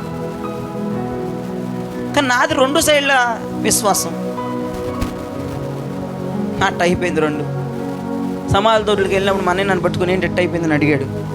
ఒకటే అన్న వెళ్ళిపోని అన్నీ ఇక్కడ ఉండి ఏం బాధలు పడిద్దిలే కానీ అది 2వ రకం విశ్వాసం. స్తోత్రం చెప్పరే. మేము కూడా సోదొద్దు అక్కడ సీను. యేసుప్రభు దగ్గరికి వెళ్ళింది వాళ్ళని రాదా. స్తోత్రం చెప్పరే. ఎందుకైంది దానికి గవ్వలేసి ఎందుకైతే ఎందుకు మంచిదే. ఆయన బతికించిన బ్రతుకుదము, సంపేసిన సచ్చేదము. ఈ విశ్వాసంలో క్రైస్తవులు రావాలి. ఏకు పట్టుకొని కూర్చుని కుదరదు అక్కడ. అమ్మా, 2 విశ్వాసాలు, షడ్రకు మేషకు అబేద్నెగోలు. ఆయన మమ్మల్ని రక్షిస్తారని ఫస్ట్ ఫుల్ కాన్ఫిడెన్స్ చెప్పారు, తర్వాత రక్షించకపోయినా పర్లేదు అన్నారు. అంటే అబ్బా, మన విశ్వాసం అట్లా ఉండాలండి. ఫుల్ కాన్ఫిడెన్స్, వచ్చేది రాలేదనుకో మొత్తం ఎగిరిపోద్ది. ఎందుకు పోగొట్టావులే, స్తోత్రం ప్రభు, స్తోత్రం నాయనా, వందనాలు మహాప్రభు. ఏది చేసినా నీ చిత్తమే జరుగును గాక. ఏమో ఇత్తానన్నావు, ఎందుకు పోయిందో స్తోత్రం. మా మీద పడిపోయి, వాళ్ళ మీద పడిపోయి, వీళ్ళ మీద పడిపోయి, ఎవడి మీద పడిపోవద్దు. దేవునికి స్తోత్రం. 2 విశ్వాసాలు కలిగి ఉండండి. అయితే స్తోత్రం, అవ్వకపోయినా స్తోత్రమే. ఏది చేసినా ఆయన ఆకాశ సింహాసనం మీద కూర్చుని ఆయన కిచ్చమొచ్చినట్లు భూమి మీద ఆయన కార్యాలు జరిగిస్తున్నాడని కీర్తనకారుడు చెప్తున్నాడు. దేవునికి స్తోత్రం కలుగును గాక. ఆయన ఆకాశ సింహాసనం మీద కూర్చుని ఆయన కిచ్చమొచ్చినట్లుగా ఆయన కార్యాలను చేస్తున్నాడు. ఏది జరిగినా దేవునికి స్తోత్రమే. నువ్వు ఒకటే పట్టుకొని అది జరగకపోతే పూర్తిగా విశ్వాసంలో పడిపోయి దేవుని ప్రేమ పడిపోయి చర్చిలకి రాకుండా ప్రార్థన చేసుకో, ఇంకేమన్నీ అయిపోయినాయి అంటే అన్నీ తిరిగిపోద్ది అన్నీ అయిపోయింది అంటుంది ఒక ఆమె. ఏమమ్మ లేదమ్మా, దేవుడు ఈ ఒక విశ్వాసం వల్ల చూస్తే నాకు మెంటలు వచ్చేద్ది. యెహోవా ఇచ్చిన బాగా యెహోవా తీసుకుని నేను నీ దగ్గరకు వచ్చే తెలిసింది అన్నమాట అంటావా. ఇప్పుడంతా బాగుంది కాబట్టి చేప కింద నీరులోకి బాగున్నావు. ఒకవేళ పోతే ఆ మాటని యెహోవా తీసుకోలేను. ఏంటో పాస్టర్ గారండి ఏమంతా అప్పుడు అనరు ఒకళ్ళు కూడా. మరి అమ్మ బైహాట్టుకుంటే వాక్యాలు కొంతమంది వాక్యం నోటైనా మరి నోరుతోనైనా ఉదయంలో ఉంటుంది. ఏమన్నా బతుకులో ఉంటుందా? ఉండాలి బతుకులో. నేనైతే 2 రకాల విశ్వాసం నేను చెప్తున్నానుగా మీకు. ఎవరైనా విరుసుకుపడిపోతారు, అయ్యిద్దన్నావుగా చేస్తాడన్నావుగా. మా అమ్మ కొంచెం అట్టు ఉంటుంది.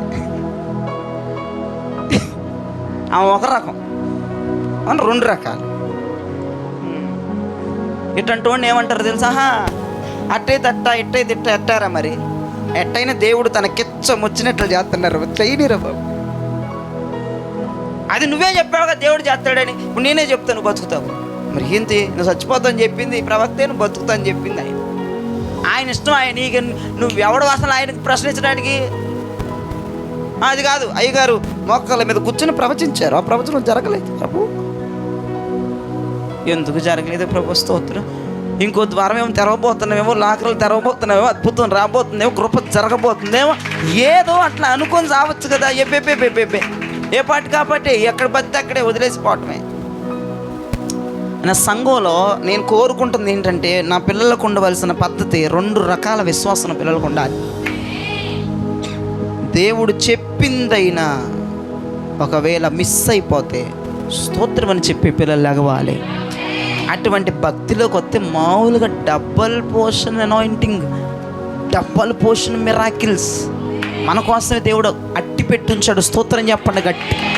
అటువంటి విశ్వాసంలోకి రావాలి. నాకు నేనే సమర్థించుకుంటా తెలుసా, దేవుడు చెప్పింది ఒకవేళ జరగకపోతే స్తోత్రం ప్రభు, ఇంకో ద్వారం తెరుస్తాము, స్తోత్రం. లైట్ తీసుకుంటా. నేను ఎక్కువ దేని గురించి ఆలోచించను, లైట్ తీసుకుంటా.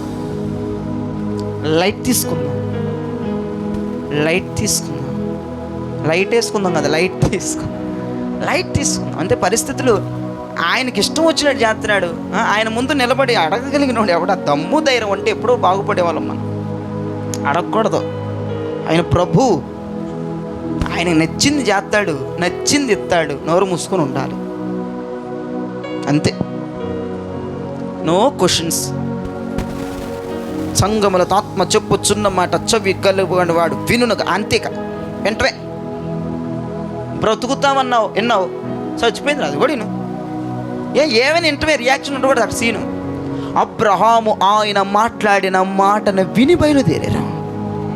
క్రైస్తవ్యం అంటే వెంటనే నువ్వో ఎగబడిపోయి క్వశ్చన్ల మీద క్వశ్చన్లు వేయడానికి కుదరదు. అక్కడ విను, అది విన్నావు కదా, ఇది వినాలి. దేవునికి స్తోత్రం. అది విన్నప్పుడు ఇది వినాలి, అది వచ్చినప్పుడు ఇది తీసుకోవాలి, అంతే.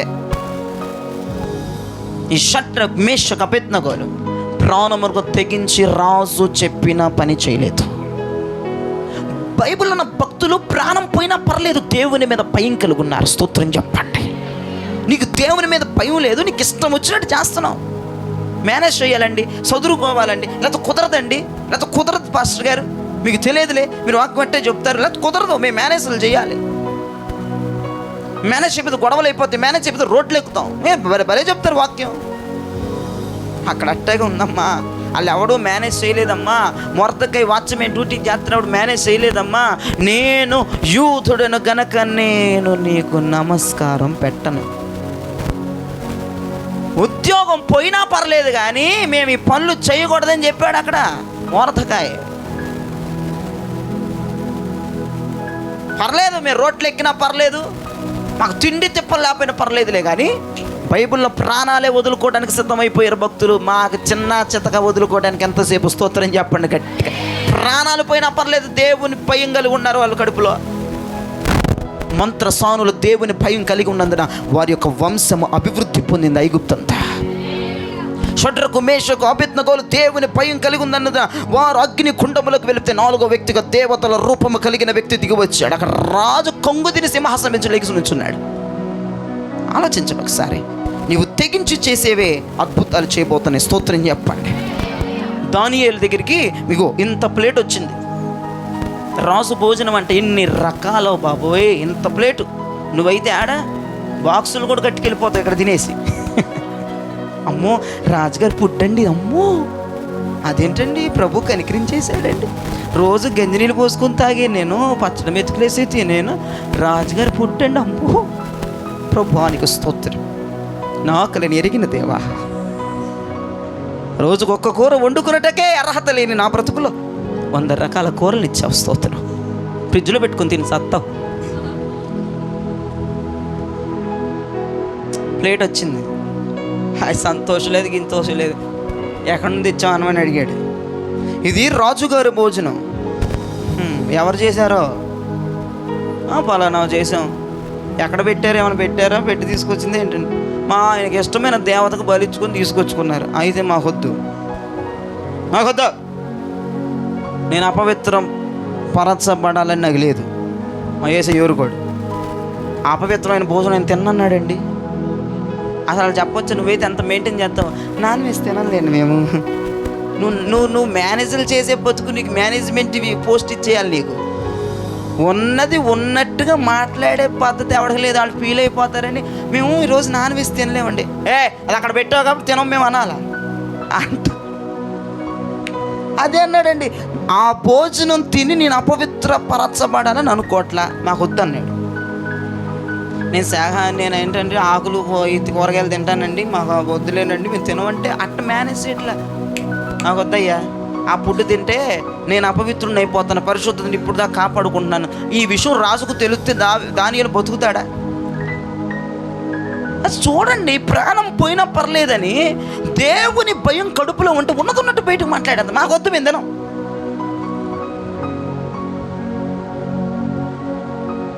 నువ్వెన్ని డొంక మాటలు మాట్లాడతావో ఉన్నది చెప్పు. నువ్వు ఎన్ని నేను మాట్లాడిన ఒక్కొక్కరు బడబడి ఈడ్చుకెళ్ళిపోతారు కూడా. అప్పుడు ఉన్నది చెప్పే. మాకు ఇష్టం లేదండి, మేము ఇదండి అదండి, మేము పోటీ తినలేండి, నాకు షుగర్ అండి, నా బీపీ అండి, డాక్టర్ గారు తినొద్దండి. డాక్టర్ గారు చెప్పపోయినా నువ్వు అవి పనికి మళ్ళీ మాటలన్నీ ఎందుకు? స్ట్రైట్గా మాట చెప్తే అయిపోద్ది కదా. నీకు అది కాదు, నీకు అటు స్నేహం కావాలా, కొంపకు 10 సార్లు వెళ్ళాలా. కాబట్టి నువ్వు మేనేజ్ చేసుకుంటూ ఉంటావు. షుగర్ అంటావు, బీపీ అంటావు, లేని రోగాలన్నీ చెబుతావు. అవన్నీ ఎందుకు? డైరెక్టర్గా మాట్లాడు. మా బోధ ఇదండి, మా సహవాసం ఇదండి, మా ప్రభు ఇలాంటి వాడండి, మా ఆయన పరిశుద్ధుడండి, మేము పరిశుద్ధుడు అండి, మేము కలవకూడదండి, చేరకూడదండి, రాకూడదండి, మాట్లాడకూడదండి, కూర్చోకూడదండి, మేము తిరగకూడదండి, వాళ్ళు క్షమించండి, మేము అటువంటి ఫుడ్లు తినకూడదండి. అది అయిపోద్ది. మాట్లాడు తర్వాత సంగతి. నీకేమో స్నేహం వదులుకోలేక ఈ డొంక మాటలన్నీ చెప్తూ వర్కౌట్ అవుతుంది. ఒక్కోసారి లాక్కెళ్ళిపోతారు, కింద మీద వేసుకుంటూ కూర్చుంటావు. ఏముంటుంది అది? అంత భయపడాల్సిన అవసరం ఏముంది? యేసుతో స్నేహం కావాలనుకున్న ఈ సోదంతా చెప్పరు, డైరెక్ట్గా అంటారు. మొర్దెకైలాగా మేము యూదులం అండి, మేము నమస్కారం చేయకూడదు. దానియేలులాగా మాకు వద్దంటే పుట్టు మేము అపవిత్రం అయిపోతాం, రాజు పుట్టు అన్నా కానివ్వండి మాకు వద్దు అని అన్నాడు. షడ్రకు మేషకు అబేద్నెగోలు ఈ విషయం మీద నీకు సమాధానం చెప్పాలన్న, సమాచారం ఇవ్వాలన్న మనసు మాకు లేదని చెప్పేశారు. భక్తులు అంత క్లియర్గా మాట్లాడుతుంటే మంత్రసానులు కానుప పీటల మీద మగ పిల్లలను చంపేయమని రాజు ఆజ్ఞాపిస్తే మేము పోయినా పర్లేదు, బిడ్డలను బతికించారు వాళ్ళు. వీళ్ళందరూ దేవుని భయం కలిగిన వాళ్ళండి. ప్రాణాలు పోతున్నా పర్లేదు, మేము ఈ పని చేయకూడదు, మేము ఇక్కడ ఉండకూడదు, మేము ఇలా మాట్లాడకూడదు, మేము ఇలా ప్రవర్తించకూడదు, మా వైఖరి ఇది కాదు, మా పద్ధతి ఇది కాదు, మా దేవుడు మాకు నేర్పించిన విధానం ఇది కాదని దేవుని భయాన్ని వారు కడుపులో కలిగి ఉండి వాళ్ళు బ్రతికిన ప్రజలు వాళ్ళందరూ జ్ఞాపకం చేసుకోండి. ప్రాణం పోయినా పర్లేదు అనుకున్న భక్తులండి వాళ్ళు. ఇక రెండో విషయం చెప్పి ముగిస్తాను. యెషయా గ్రంథం 50వ అధ్యాయం 10వ వచనం చదవండి. దేవుని భయం ఉన్న వాళ్ళు ఎలా ఉంటారు? యెషయా 50:10. మీలో యెహోవాకు భయపడి ఆయన సేవకుని మాట వినువాడెవడు? ఉండు, మత్తయి సువార్త పక్కన ఉంటుంది యెషయా. ప్రిస్కిలక్క, యెషయా 50:10 పేజీ నెంబర్ చెప్పమ్మా. 613 పాత నిబంధన. మీలో యెహోవాకు భయపడి ఆయన సేవకుని మాట వినువాడెవడో వెలుగు లేకయే చీకటిలో నడుచువాడు. చాలు. మీలో యెహోవాకు భయపడి సేవకుని మాట వినువాడు ఎవడు? రెండవది, మీకు భయం ఉందా లేదా అని తెలియజేయడానికి సేవకుడు చెప్తున్న మాటకి వాదిస్తున్నావా, తిరకాసు మరకాసులు పెడుతున్నావా, లేదంటే విని కాముగా ఉంటున్నావా, చేస్తున్నావా? ఒకవేళ దైవజనుడు చెప్పిన మాటకి నువ్వు వాదించుకుంటా, అట్ట కాదు పాస్టర్ గారు ఎట్ట అయితే ఎట్ట ఉంటుంది, ఇట్ట కాదు పాస్టర్ గారు అట్ట అయితే ఎట్ట ఉంటుంది అని వాదన చేయకుండా, సోది మాట్లాడకుండా, సరే పాస్టర్ గారు ఓకే మీరు చెప్పారు కనుక ఓకే చేద్దాం, చెందుదాం, నడిపిద్దాం, ఓకే అని ఇలా పాజిటివ్గా వెళ్తున్నావా, లేదంటే పాస్టర్ గారితో డిస్కషన్ పెట్టడానికి ఎక్కువ చూస్తున్నావా? నీకు నచ్చిన మ్యాటర్ ఆయన నోట్లోంచి మాట్లాడేటట్టుగా ప్రయత్నాలు చేస్తున్నావా? ఆయన మాటే వేదంగా బతుకుతున్నావా? దేవుని భయం నీలో ఉంటే గనక దైవజనుడు మాటకి వాదించవు, తిరుగుబాటు చేయవు, వ్యవహారాలు నడిపించవు. దేవుని భయం నీలో ఉంటే దైవజనుడు మాట యాజ్ ఇట్ ఈజ్గా ఇక్కడ ఎలా ఉందో ఇదే తీసుకెళ్ళి ఇంప్లిమెంటేషన్ చేస్తావు, ఇదే తీసుకెళ్ళి ఇంప్లిమెంటేషన్ చేస్తావు. అప్పుడు నీకు దేవుడు అంటే భయం ఉంది అని తెలుస్తుంది. అక్కడ అదే రాయబడి ఉంది, యెహోవాకు భయపడేవారు సేవకుడి మాట వినాలి. అమ్మో యేసుప్రభు అంటాం కాదు, మా మాట అంటే అప్పుడు భయం ఉందో లేదో తెలిసిపోతుంది. గడగడ వనకమంటే యాక్షన్లు చేయడం కాదు, చలికాలంలో వణుకట్ట. ఇప్పుడు ఈ యాక్షన్లు చేయబాక నా ముందు, అండ్ వచ్చేది ఎండాకాలం. వనకటం అంటే అర్థం ఏంటి? సేవకుని మాటకు లోబడాలి, సేవకుని మాట వినాలి. సేవకుడు కూడా నీ నాశనం ఏం కోరుకోండి, నీ మంచిగా చెప్తాడు, నీ బాగోదుల కోసమే చెప్తాడు.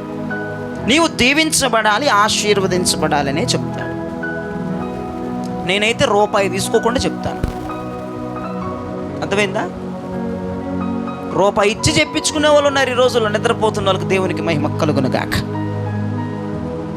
రూపాయి ఇచ్చి చెప్పించుకున్న వాళ్ళు ఉన్నారు ఈ రోజుల్లో సేవకులకి. రూపాయి ఇవ్వకుండా చెప్తానంటే ఎవడండో. నాకు తెలిసిన వాళ్ళు బోల్డ్ మంది ఎంతో దూరాలు వెళ్ళి వెల చెల్లించి ఏదో మాట తీసుకొని మళ్ళీ అదన్నా పూర్తిగా చేస్తారు, అది చేయదు సగం సగం. నువ్వు డబ్బు ఇవ్వకుండా చెప్తారా తల్లా, నీకు మార్గం ఏంటో తెలియజేస్తారా, అమ్మ చీకట్లోంచి అలా బయటకు వస్తావర్రా, నీ బతుకెట్ట బాగుపడుతారని చెప్తాను. నువ్వు అక్కడ చెప్పే అవన్నీ నచ్చవు కదండి. తిరకాసు మరకాసు మాటలన్నీ మాట్లాడుకుంటా దైవజనుడు చెప్పుచున్న మాటకి అసలు నిజంగా మిమ్మల్ని ఒక్కొక్కళ్ళు చూస్తుంటే మీరు ఏమన్నా అనుకోండి. ఈరోజు ఆన్లైన్ ప్రేయర్ కాబట్టి నేను ప్రతి ఆన్లైన్ ప్రేయర్కి మనసు విప్పి మాట్లాడతా. ఆదివారాలు మనసు విప్పి మాట్లాడడానికి టైం ఉండదు. ఆన్లైన్ ప్రేయర్లకి మనసు విప్పి మాట్లాడడానికి టైం ఉంటుంది, 3 దాకా 4 దాకా మన ఇష్టం. కాబట్టి మనసు విప్పి మాట్లాడేవండి. ఒక్కొక్కళ్ళ గురించి నాకు తెలిస్తే ఒళ్ళు చల్లకుండా మండిపోద్ది. ఇప్పుడు రోడ్డు మీద నేను పడ్డానండి, బాగా రక్తం వచ్చేది, కారం వద్దండి గుడ్డుగాను అట్టుంటుంది నాకు. పిచ్చోళ్ళలాగా ఆయనకి తెలియదులే, తెలిస్తే అడుగుతాడు. మీ పాస్టర్ గారు అడగడమ్మా, అడగడు. నాకు తెలిసినా నేను ఎందుకు అడగట్లేదు, వాక్యమే నీకు సమాధానం చెప్పాలి, నువ్వు దేవుని మాటే వినట్లేదు, నేను నిన్ను పర్సనల్గా పిలిచి ఏందమ్మా నీ వ్యవహారం అని అడిగేదాకా ఉందా వ్యవహారం? నువ్వు వాక్యానికే భయపడని దానివి నువ్వు పర్సనల్గా పిలిచి నేను గద్దెత్తే నువ్వు లోపడతావు అన్నటువంటి ఆ మెంటాలిటీ నాకైతే లేదు. అందుకే నాకు ఇంట్రెస్ట్ లేదు. కొంతమంది గురించి కొన్ని తెలుస్తూ ఉన్నాయి. కొంతమంది బిడ్డలు చెప్తూ ఉంటున్నారు, మన చర్చ్ వాళ్ళే చెప్తారు అలా పాస్టర్ గారు ఇలా పాస్టర్ గారు అని. నేనేం అడగను, ఎందుకు నాన్ సెన్స్ అని వదిలేస్తాను. అదే విషయం బట్టి 2 వారాలకో 3 వారాలకో దేవుడు మాట్లాడతాడు. ఇంకో విషయం ఏంటంటే వాళ్ళు చెప్పిన వెంటనే మెసేజ్ ప్రసంగం తయారు చేసుకుని వచ్చి చెప్పే కృపావరం నాకు లేదు. అట్ట ఒంటికి బేబచ్చంగా కడిగేదు నిన్ను. శనివారం తిడితే ఆదివారం అదే ప్రసంగం. కొంతమంది పాస్టర్ గారు నాకు ఇమ్మంటే ప్రభు ఇమ్మని అంటున్నాడు. నువ్వు మామూలుడు కాదురా, నేనేమను నువ్వు చేసింది నీకు తెలియాలంటే ఏ 2-3 వారాలకు అప్పుడు దాకా నేను ఆగను. నేను పద్దాలు ప్రభు చెప్పేస్తాను, నాకు చెప్పే వాక్యం కడిగేస్తా తుడిచేస్తుంటే ఆయన ఇవ్వడు. ఆ కృపావరం నాకు లేదు కాబట్టి బతికిపోయారు. ఆ శుక్రవారం తెలిస్తే ఆదివారం అదే ప్రసంగం, శనివారం తెలిస్తే ఆదివారం అదే ఇక దేవుడి మాట ఏమి లేదు, ఇంక నేను రాసుకోవటమే. అందుకేనేమో ట్రైనింగ్లు పంపుకుంటే ఇక్కడ పడేసేయండి నాకు ఆయన పాదాల మీద పడి ఎదురు చూసేటట్టుగా అదే వెళ్తే మామూలుగా రాసాను వాక్యాలు ఒకటి. ఇక నీ గురించి తెలితే ఆ రోజంతా అదే ప్రసంగం. ఎంతమంది పాస్టర్లు లేరంటే ఆ రోజున అదే ప్రసంగం చేసేవాళ్ళు. నా దగ్గర చాలామంది చెప్పారు, అదిగోండి మమ్మల్ని అన్నాడు ఆయన. మమ్మల్ని నాకు ఆ కృపావరం లేదండి, అది మంచి కృపావరం అండి. అది నాకు లేదని బాధపడతాడండి ఇప్పుడు కూడా. నేను ఎందుకు యేసుప్రభు ఇవ్వడం నాకు అర్థం కాదు. నా కృప నీకు చాలంటాడు పొద్దాగల ఈ విషయం అడిగితే. నన్ను స్వస్థపరిచి యేసుప్రభు అని పౌలు అడుగుతుంటే నా కృప నీకు చాలంటున్నాడు. ఏం కావాలా ఇదేం వ్యాపారం ఏంటో మరి. ఆయన కిచ్చం వచ్చినట్లు చేసుకునేవాడిని, నేనేం చేయలేను. నా ప్రభుకి ఇష్టమైనట్టు చేసుకుంటాను. ఇక్కడ కొన్ని విషయాలు నాకు తెలుస్తున్నప్పుడు, నా దగ్గర దాకా వస్తున్నప్పుడు, 3వ వారమో 4వ వారమో లేదంటే ఏదో ఒక రోజు దేవుడు వాక్యంలో మాట్లాడుతున్నప్పుడు నువ్వు మార్చుకోవడానికి, నువ్వు సరి చేసుకోవడానికి ఇష్టపడాలి. నేను అడగటం నిమిషం పట్టదు. నీ బరువు పోద్ది, నీ ఇజ్జత్ పోద్ది. నాకు నువ్వు మొహం చూపించుకోలేవు రేపు. కాబట్టి కొంతమంది స్త్రీలు పురుషులు అనుకుంటున్నారు నా విషయం తెలిసింది. వాక్యం ఒకటి వింటావు, ఒకటి చేస్తున్నావు. ఒక పద్ధతి ఇక్కడ ఉంది, ఇంకో పద్ధతి పాటిస్తున్నావు. నీదంతా రాంగ్ వే. నీ వ్యవహారం అంతా తప్పుడు వ్యవహారం. వాళ్ళ గురించి తెలిసినప్పుడు యెహోవా సన్నిధిలో నేను మొరపెడుతున్నాను, కన్నీరు కరుస్తున్నాను. మన చర్చలు అలాంటి వాళ్ళు ఉన్నారని నాటకం చేయొద్దండి. యెహోవా మాట్లాడుతున్న బలిపీఠం వద్ద నుంచి మాట్లాడుతున్నాను. ఆయన ప్రత్యక్షమే దిగి వచ్చి మాట్లాడే ప్లాట్ఫామ్ ఇది. ఇంకా నేను కిందకి దిగితే ఎలా ఉంటానో మీకు తెలుసు. ఇది దేవుని మాట, నా మాట కాదు. ప్రభువే మాట్లాడమంటున్నారు. పురుషులారా, స్త్రీలారా, నాకు తెలియటం కాదు, యేసు ప్రభు అన్నీ చూస్తున్నాడు. ప్లీజ్, ఇదివరకు నీకు ఇలా పద్ధతి లేదు, ఇదివరకు నువ్వు అలా జీవించలేదు. దేవుని భయం నీలో ఉండేది, ఇప్పుడు నువ్వు అలా లేవు.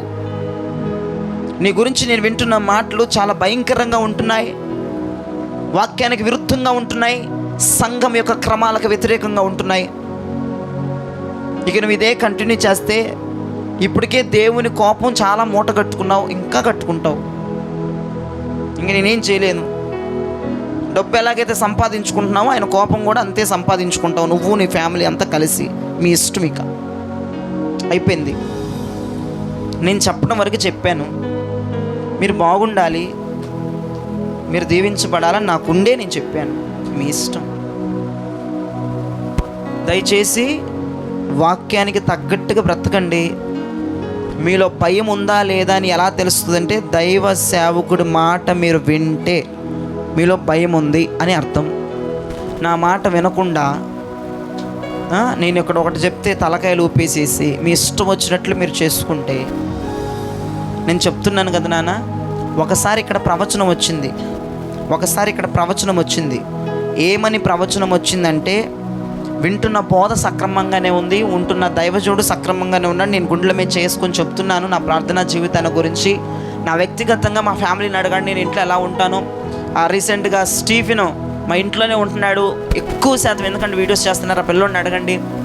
నా వ్యక్తిగత జీవితం వాళ్ళు పర్ఫెక్ట్, నేను బాగానే ఉన్నాను. ఇంకా భక్తి ఇంకా నేర్చుకుంటున్నాను, దేవుని పాదాల దగ్గరికి వెళ్తున్నాను. ఇంకా ఏ విషయాలు సరి చేసుకుంటున్నాను. ఇటువైపు నుంచి అంతా బాగానే ఉంది, అటువైపు నుంచి కొంచెం తేడాగా ఉంది.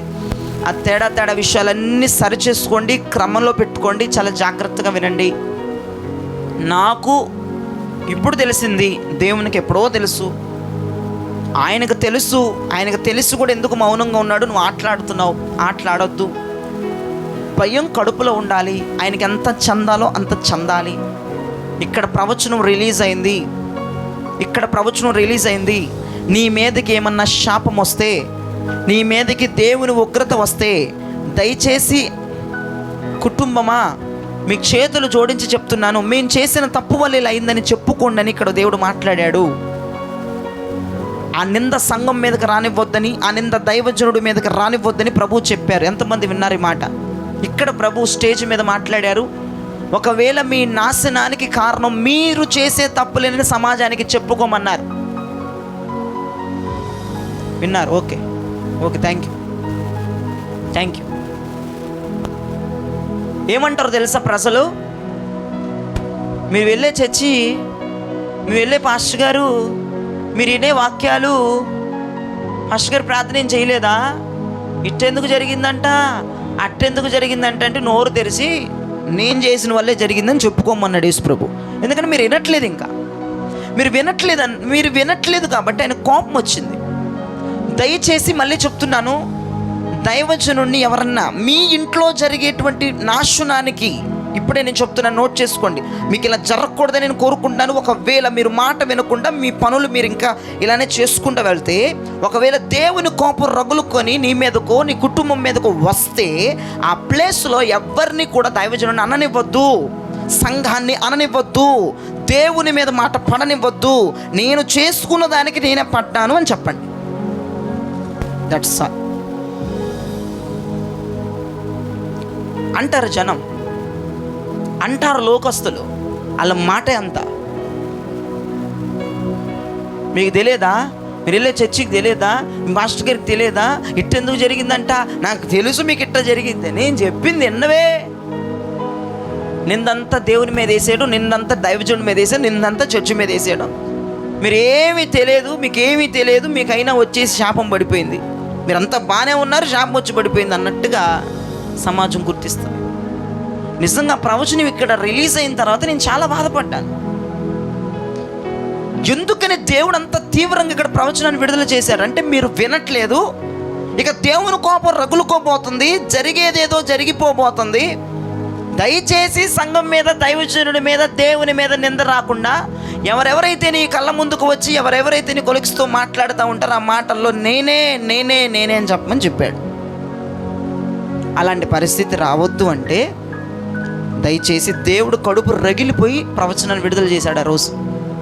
నీకు నువ్వు ఎన్ని వాక్యాలు చెప్తున్నా వినట్లేదు కాబట్టి, ఏమండి, నాకు తెలుసు మనుషులు ఏమంటారో. ఇంకెలాంటి నిందలు వచ్చేసి తెలుసు, ఆ సంఘానికి వెళ్ళావు కాబట్టి అలా జరిగిందని వేస్తారు మనుషులు. దయచేసి ప్లీజ్ నా హంబుల్ రిక్వెస్ట్ నా దగ్గర నుంచి చెప్తున్నాను, మీకు మీరుగా ఇంట్రొడక్షన్ ఇచ్చుకోండి జనాలకి. ఏం కాదమ్మా, ఉత్తమమైన పరిచర్య, ఉన్నతమైన పరిచర్య, నలుగుతున్న పరిచర్య, మహిమ కలిగిన పరిచర్య, ఉన్నతమైన ఉపదేశం, గాయాలను కట్టే దైవజనుడు నేనే, త్రోవ తప్పి కొవ్వు పట్టి చేసినందుకే జరిగింది, దయచేసి అనొద్దు. యేసు ప్రభుని కూడా అననివ్వద్దు. నీ దేవుడు ఇదే చేశారని గబుక్కుని అంటారు. దేవుడు కాదమ్మా, నేను ఇలా అందుకే నాకు ఇలా జరిగిందని చెప్పుకోండి. మారతారా? రాత్రి మారండి. లేదా ఆ పొజిషన్ వచ్చినప్పుడు మీరు అలా చెప్పుకోండి. ఇప్పుడే దేవుడు క్లియర్గా మాట్లాడాడు. ఇంకా నీకు వివరించేసి రెఫరెన్స్లు చూపించి నేను చెప్పలేను. ఇక్కడ ప్రవచనం రిలీజ్ అయింది, మీరు మర్చిపోయారేమో. ప్రవచనాలు విడుదలవుతున్నప్పుడు కడుపులో ప్రవచనాలు ఉండాలి, మర్చిపోకూడదు. ప్రవచనం అనేది చాలా మ్యాండేటరీగా పట్టుకోవాలి. ప్రవచనము సంఘ విస్తరణకి కారణం. స్తోత్రం చెప్పండి గట్టిగా. ఒక ప్రవచనం రిలీజ్ అయినప్పుడు నువ్వు మార్చుకోకపోతే దేవుని కోపం మూట కట్టుకొని పెరిగిపోతూ ఉంది. ఇక్కడ డేంజరస్ జోన్లో ఉన్నవారు, ఇక్కడ డేంజరస్ జోన్లో ఉన్నారు కొంతమంది. ప్లీజ్, మీకేమీ జరగొద్దు, మీరు బాగుండాలి, మీరు దీవించబడాలి అని మోషేలాగా దేవుని సన్నిధిలో నేను అడ్డుపడుతున్నాను, కాదన్నట్లు అడ్డుపడతాను, మీరు ఇదే ఆసరాగా తీసుకోవద్దు. నాకేమీ అవ్వట్లేదులే, నాకంతా బాగానే ఉందిలే, నేను ఇలా ఉంటున్నా, ఇలా చేస్తున్నా, అంత పర్ఫెక్ట్గా ఉందిలే. అక్కడ మోషే దైవజనుడు బతిమలాడుతున్నాడు కాబట్టి నువ్వు బ్రతుకున్నావు. మోషే వంటి దైవజనుడు చేతులు ఎత్తుతున్నాడు కాబట్టి నువ్వు బ్రతుకున్నావు. ఎన్నో యాక్సిడెంట్ల నుంచి తప్పించబడ్డావు, రోడ్డు దెబ్బ నుంచి తప్పించబడ్డావు, అపవాది ఊరిలో చిక్కకుండా తప్పించబడుతున్నావు. నిమిషానికి దేవుడిని తప్పిస్తున్నాడు. కారణం నీ ప్రార్థన కాదు, నీ విశ్వాసం కాదు, ఎవరో నీ కొరకు ప్రార్థన చేస్తున్నారు. అందుకనే నువ్వు అలా ఉన్నావు. నువ్వు చేసే 10 నిమిషాలు గంట ప్రార్థనలు కుదరదు సోకు. నీ కొరకు తిండిని మానుకొని, నీ కొరకు నిద్రను మానుకొని ఎవరో మోషే వంటి దైవజనుడు ఆయన సన్నిధిలో, ఆయన సముఖములో కనపడుతూ ఉన్నాడు. నీ మీదకి వచ్చుచున్న ఉగ్రతని చేతులతో ఆపివేస్తూ ఉన్నాడు. 30 లక్షల మంది మీదకి రావలసిన ఉగ్రత సింగిల్ పర్సన్ ఆపేశాడు. స్తోత్రం చెప్పండి. ఆశ్చర్యపోయాను. 30 లక్షల మంది ఎక్కడ, సింగిల్ పర్సన్ ఎక్కడ? ఎట్లా నిలబడిపోయాడు. ఎట్లా నిలబడినా చేతులు అంత బోర వెళ్తాయా? 30 లక్షల మంది. మోషే నువ్వు తప్పుకో అంటే ఒక ప్రాకారంగా మారిపోయాడు మోషే. అలాగని ఎక్కువ చేయొద్దు. యేసయ్యకు రుణపడిపోయి ఉందాం. యేసయ్య పెడుతున్న భిక్ష మనకి అన్నిటి నుండి తప్పించబడి దీవెనకరమైన మార్గములకు వెళుతున్నామంటే దేవుడు పెడుతున్న భిక్ష మనకి. ఎందరో ఎన్నో సాక్ష్యాలు చెప్పారు మందిరంలో. ఇంకా గొప్ప సాక్ష్యాలు మీరు చెప్పాలి, మీరు దీవించబడాలి, ఆశీర్వదించబడాలి. దయచేసి ప్లీజ్, మీరు చేసే పనుల వల్ల దేవునికి చెడ్డ పేరు, మీ నాశనం మీరు చూస్తారు. దాని ద్వారా దేవునికి చెడ్డ పేరు, సంఘానికి చెడ్డ పేరు, దైవజనుడికి చెడ్డ పేరు. అమ్మ, ఇది నీ ఇల్లు, ఇది నీ ఇల్లు, ఇది నీ ఫ్యామిలీ. కాపాడుకోండి. ఇది నీ ఫ్యామిలీ. నీ ఫ్యామిలీ ఎంతమంది అంటే 60 మంది అని చెప్పుకోవాలి, 70 మంది అని చెప్పుకోవాలి, 80 మంది అని చెప్పుకోవాలి. ఇది నీ ఫ్యామిలీ. ఒకరికొకరు బుద్ధి చెప్పుకోవాలి, ఒకరికొకరు హెచ్చరించుకోవాలి. ఇది నీ ఫ్యామిలీ. నీ కూతురో నీ కొడుకో తప్పు చేస్తే 2 పీకుతావు, గద్దిస్తావు. ఇది నీ ఫ్యామిలీ. అందరూ ఫ్యామిలీగా కలిసి ఉందాం. ఎవరు ఏది చేసినా ఒకరికొకరు బుద్ధి చెప్పుకునే అవకాశాలు ఇవ్వండి. స్తోత్రం చెప్పండి గట్టిగా. ఎవరికి ఎవరు వారు బుద్ధి చెప్పుకునేటువంటి పాజిటివ్నెస్ మన చర్చిలో ఉండాలి. ఒకరికొకరు గద్దించుకునేటువంటి ఆ ఫ్రీడమ్ మన చర్చిలో ఉండాలి. అంతేగాని ఆ వత్తే ఇట్లా ఉండకూడదు. అంటే ఇప్పుడు నేనున్నాను, ఇస్తారో ఏం నువ్వు చేసేది అని నేను అనాలి, అబ్బాయి తీసుకోవాలి. అలా మన చర్చ్ ఉండాలి, ఒక ఫ్యామిలీ. అంతేగాని నువ్వెవరు యేసుప్రభుని అడుగు చెప్తున్నాం ఎవరు? ఒక్కొక్కటి కొమ్ములు వచ్చేస్తున్నాయి. నీ ఫ్యామిలీ ఇది అడుగుతారు, మరి ఎందుకు రాలేదని అడగాల్సిన అవసరం ఏముంది? అయ్యగారు అడుగుతారు. అయ్యగారు అడగరాని కదా రాళ్ళని పెట్టింది యేసుప్రభు. వాళ్ళ ఎందుకు వాళ్ళని అడిగాను నేను. అడుగుతారా ఏంటి ఇప్పుడు? మార్చే వెళ్ళిపో. ఆదామా చెప్పండి చెగినాక బుద్ధి లేని పనులు నువ్వు అడగనేవో, గద్దించనేవో, పాపం పెరిగిపోతుంది. ఎవడన్నా అడ్డుపడేవాడు ఉంటే బాగుపడతావు. పద్దాకలు అయ్యగారు వచ్చేస్తారు, ప్రదక్షిణం అయిపోతారు నీ ముందు పొద్దులు. అడుగుతున్నారు, యేసుప్రభు అడుగుతున్నాడేమో అనుకో, అమ్మో ఎందుకు రాలేదు అని కోప్పడకూడదండి. ఇదంతా ఒక ఫ్యామిలీ కాబట్టి కలిసిమెలిసి ఉండి ఒకరినొకరు హెచ్చరించుకొని, ఒకరికొకరు హితబోధనలు చెప్పుకుంటా, ఒకరికొకరు బుద్ధి చెప్పుకోవాలి. ఇది ప్రకటనలో రాయబడిన మాటలు అవన్నీ కూడా. అపోస్తలుడైన యోహాను చెప్పాడు, ఒకరికొకరు బుద్ధి చెప్పుకోండి, ఒకరికొకరు హెచ్చరికలు చెప్పుకోండి. అయ్యో బాబు ఎందుకు రాలేదంటే పెద్ద మీటింగ్ పెట్టేసింది మన చర్చిలో ఒక ఆమె. ఉన్నారండి, నేను లేనివి ఎక్కడి నుంచో తీసుకురానండి ఇవి. అయ్యగారే నన్ను ఇంతవరకు అడగలా. ఏమేవారో నీ చర్చికి వచ్చి నీ పక్కన కూర్చుని ఆమె ఇప్పుడు ఏంటమ్మా, ఆమె ఎవరో తెలియదు నీకు. నిజంగా నీ పక్కనే కూర్చుంటుంది, ఇద్దరు పెనులు మార్చుకుంటారు, పొడుచుకుంటారు వాక్యాలకి. ఇప్పుడు జరిగినట్టుంది, ఏం నవ్వుతుంది నాకు అర్థం కావట్లేదు. ఇవన్నీ నాకు తెలియదు అనుకుంటారు. ఆమె ఎవరేంటి? నీ పక్కన కూర్చునే సహోదరి కాదా? నీకు పెన్ను ఇచ్చిన సహోదరి కాదా? మీరు ఇద్దరు వాక్యాల గురించి మాట్లాడుకున్నారు కదా. ఎవరంటావే నువ్వు? కళ్ళు ఏమన్నా మసకలు వచ్చినాయా లేదా పూర్తిగా పోయినాయా? అందరికీ హక్కు ఉంది నాన్న, కొంచెం తగ్గించుకొని ఉండండి. వాళ్ళు ఏమన్నారేమో, ఎందుకు రాలేదని అడిగారు, అంతే కదా. దానికి ఇరగబడిపోతావేంటి అనక. ఫోన్లే నన్ను పట్టించుకునే దైవజుడే కాదు, మా విశ్వాసులు కూడా ఉన్నారులే, నన్ను అజపెట్టుకుంటున్నారు, నేను రాలేదన్న విషయం ఆమెకు తెలిసిందిలే, ఫోన్లే అని రబ్ చేసుకో, అంతేగాని అయ్యగారు ఇంతవరకు ఏమనలేదు. పరుపేసేమంటావా? పరుపు పరుపు పరుపు పరుపు కొట్ట నిద్ర వచ్చా, పరుపేసేమంటారా అంటున్నాను నేను. కొడుకు పోటీలు పడి వచ్చేస్తుంది నిద్ర ఒకళ్ళకి. నువ్వు ఆమె మీదకి వెళ్తే ఈడి మీదకి వెళ్ళిపోతా అన్నట్టు ఎట్టు నిద్రపోతున్నాడు. పరుపేసేమంటావయ్యా? అసలు ఈ ప్రతి శుద్ధీకరణ పరుపులు తీసుకురావాలా? నీ పరుపు ఎత్తుకొని వెళ్ళమన్నాడు వేసి పరుపు వేసుకొని పడుకోమలేదు. పడుకులే సైతలే, మీరు పరుపు వేసుకొని పడుకునే బ్యాచ్ మీరు పరుపులు ఎత్తుకొని వెళ్ళిపోవాలా? ఎగరలే అని పరుపు పడుకుని లేపేయాలా? వేసేమంటావు పరుపు? అయ్యా నిన్నే అది మీ పరుపులను ఎత్తుకొని వెళ్ళండి మీరు. స్తోత్రం. అటు మారు మనసు పొందారని నమ్ముతున్నాను. మారు మనసు పొందండి. ప్రభు మిమ్మల్ని అందరం దీవించునుగాక. దేవుని భయం కడుపులో పెట్టుకుని బతకండి. ప్రార్థన చేసుకుందాం. చివరి ప్రార్థన.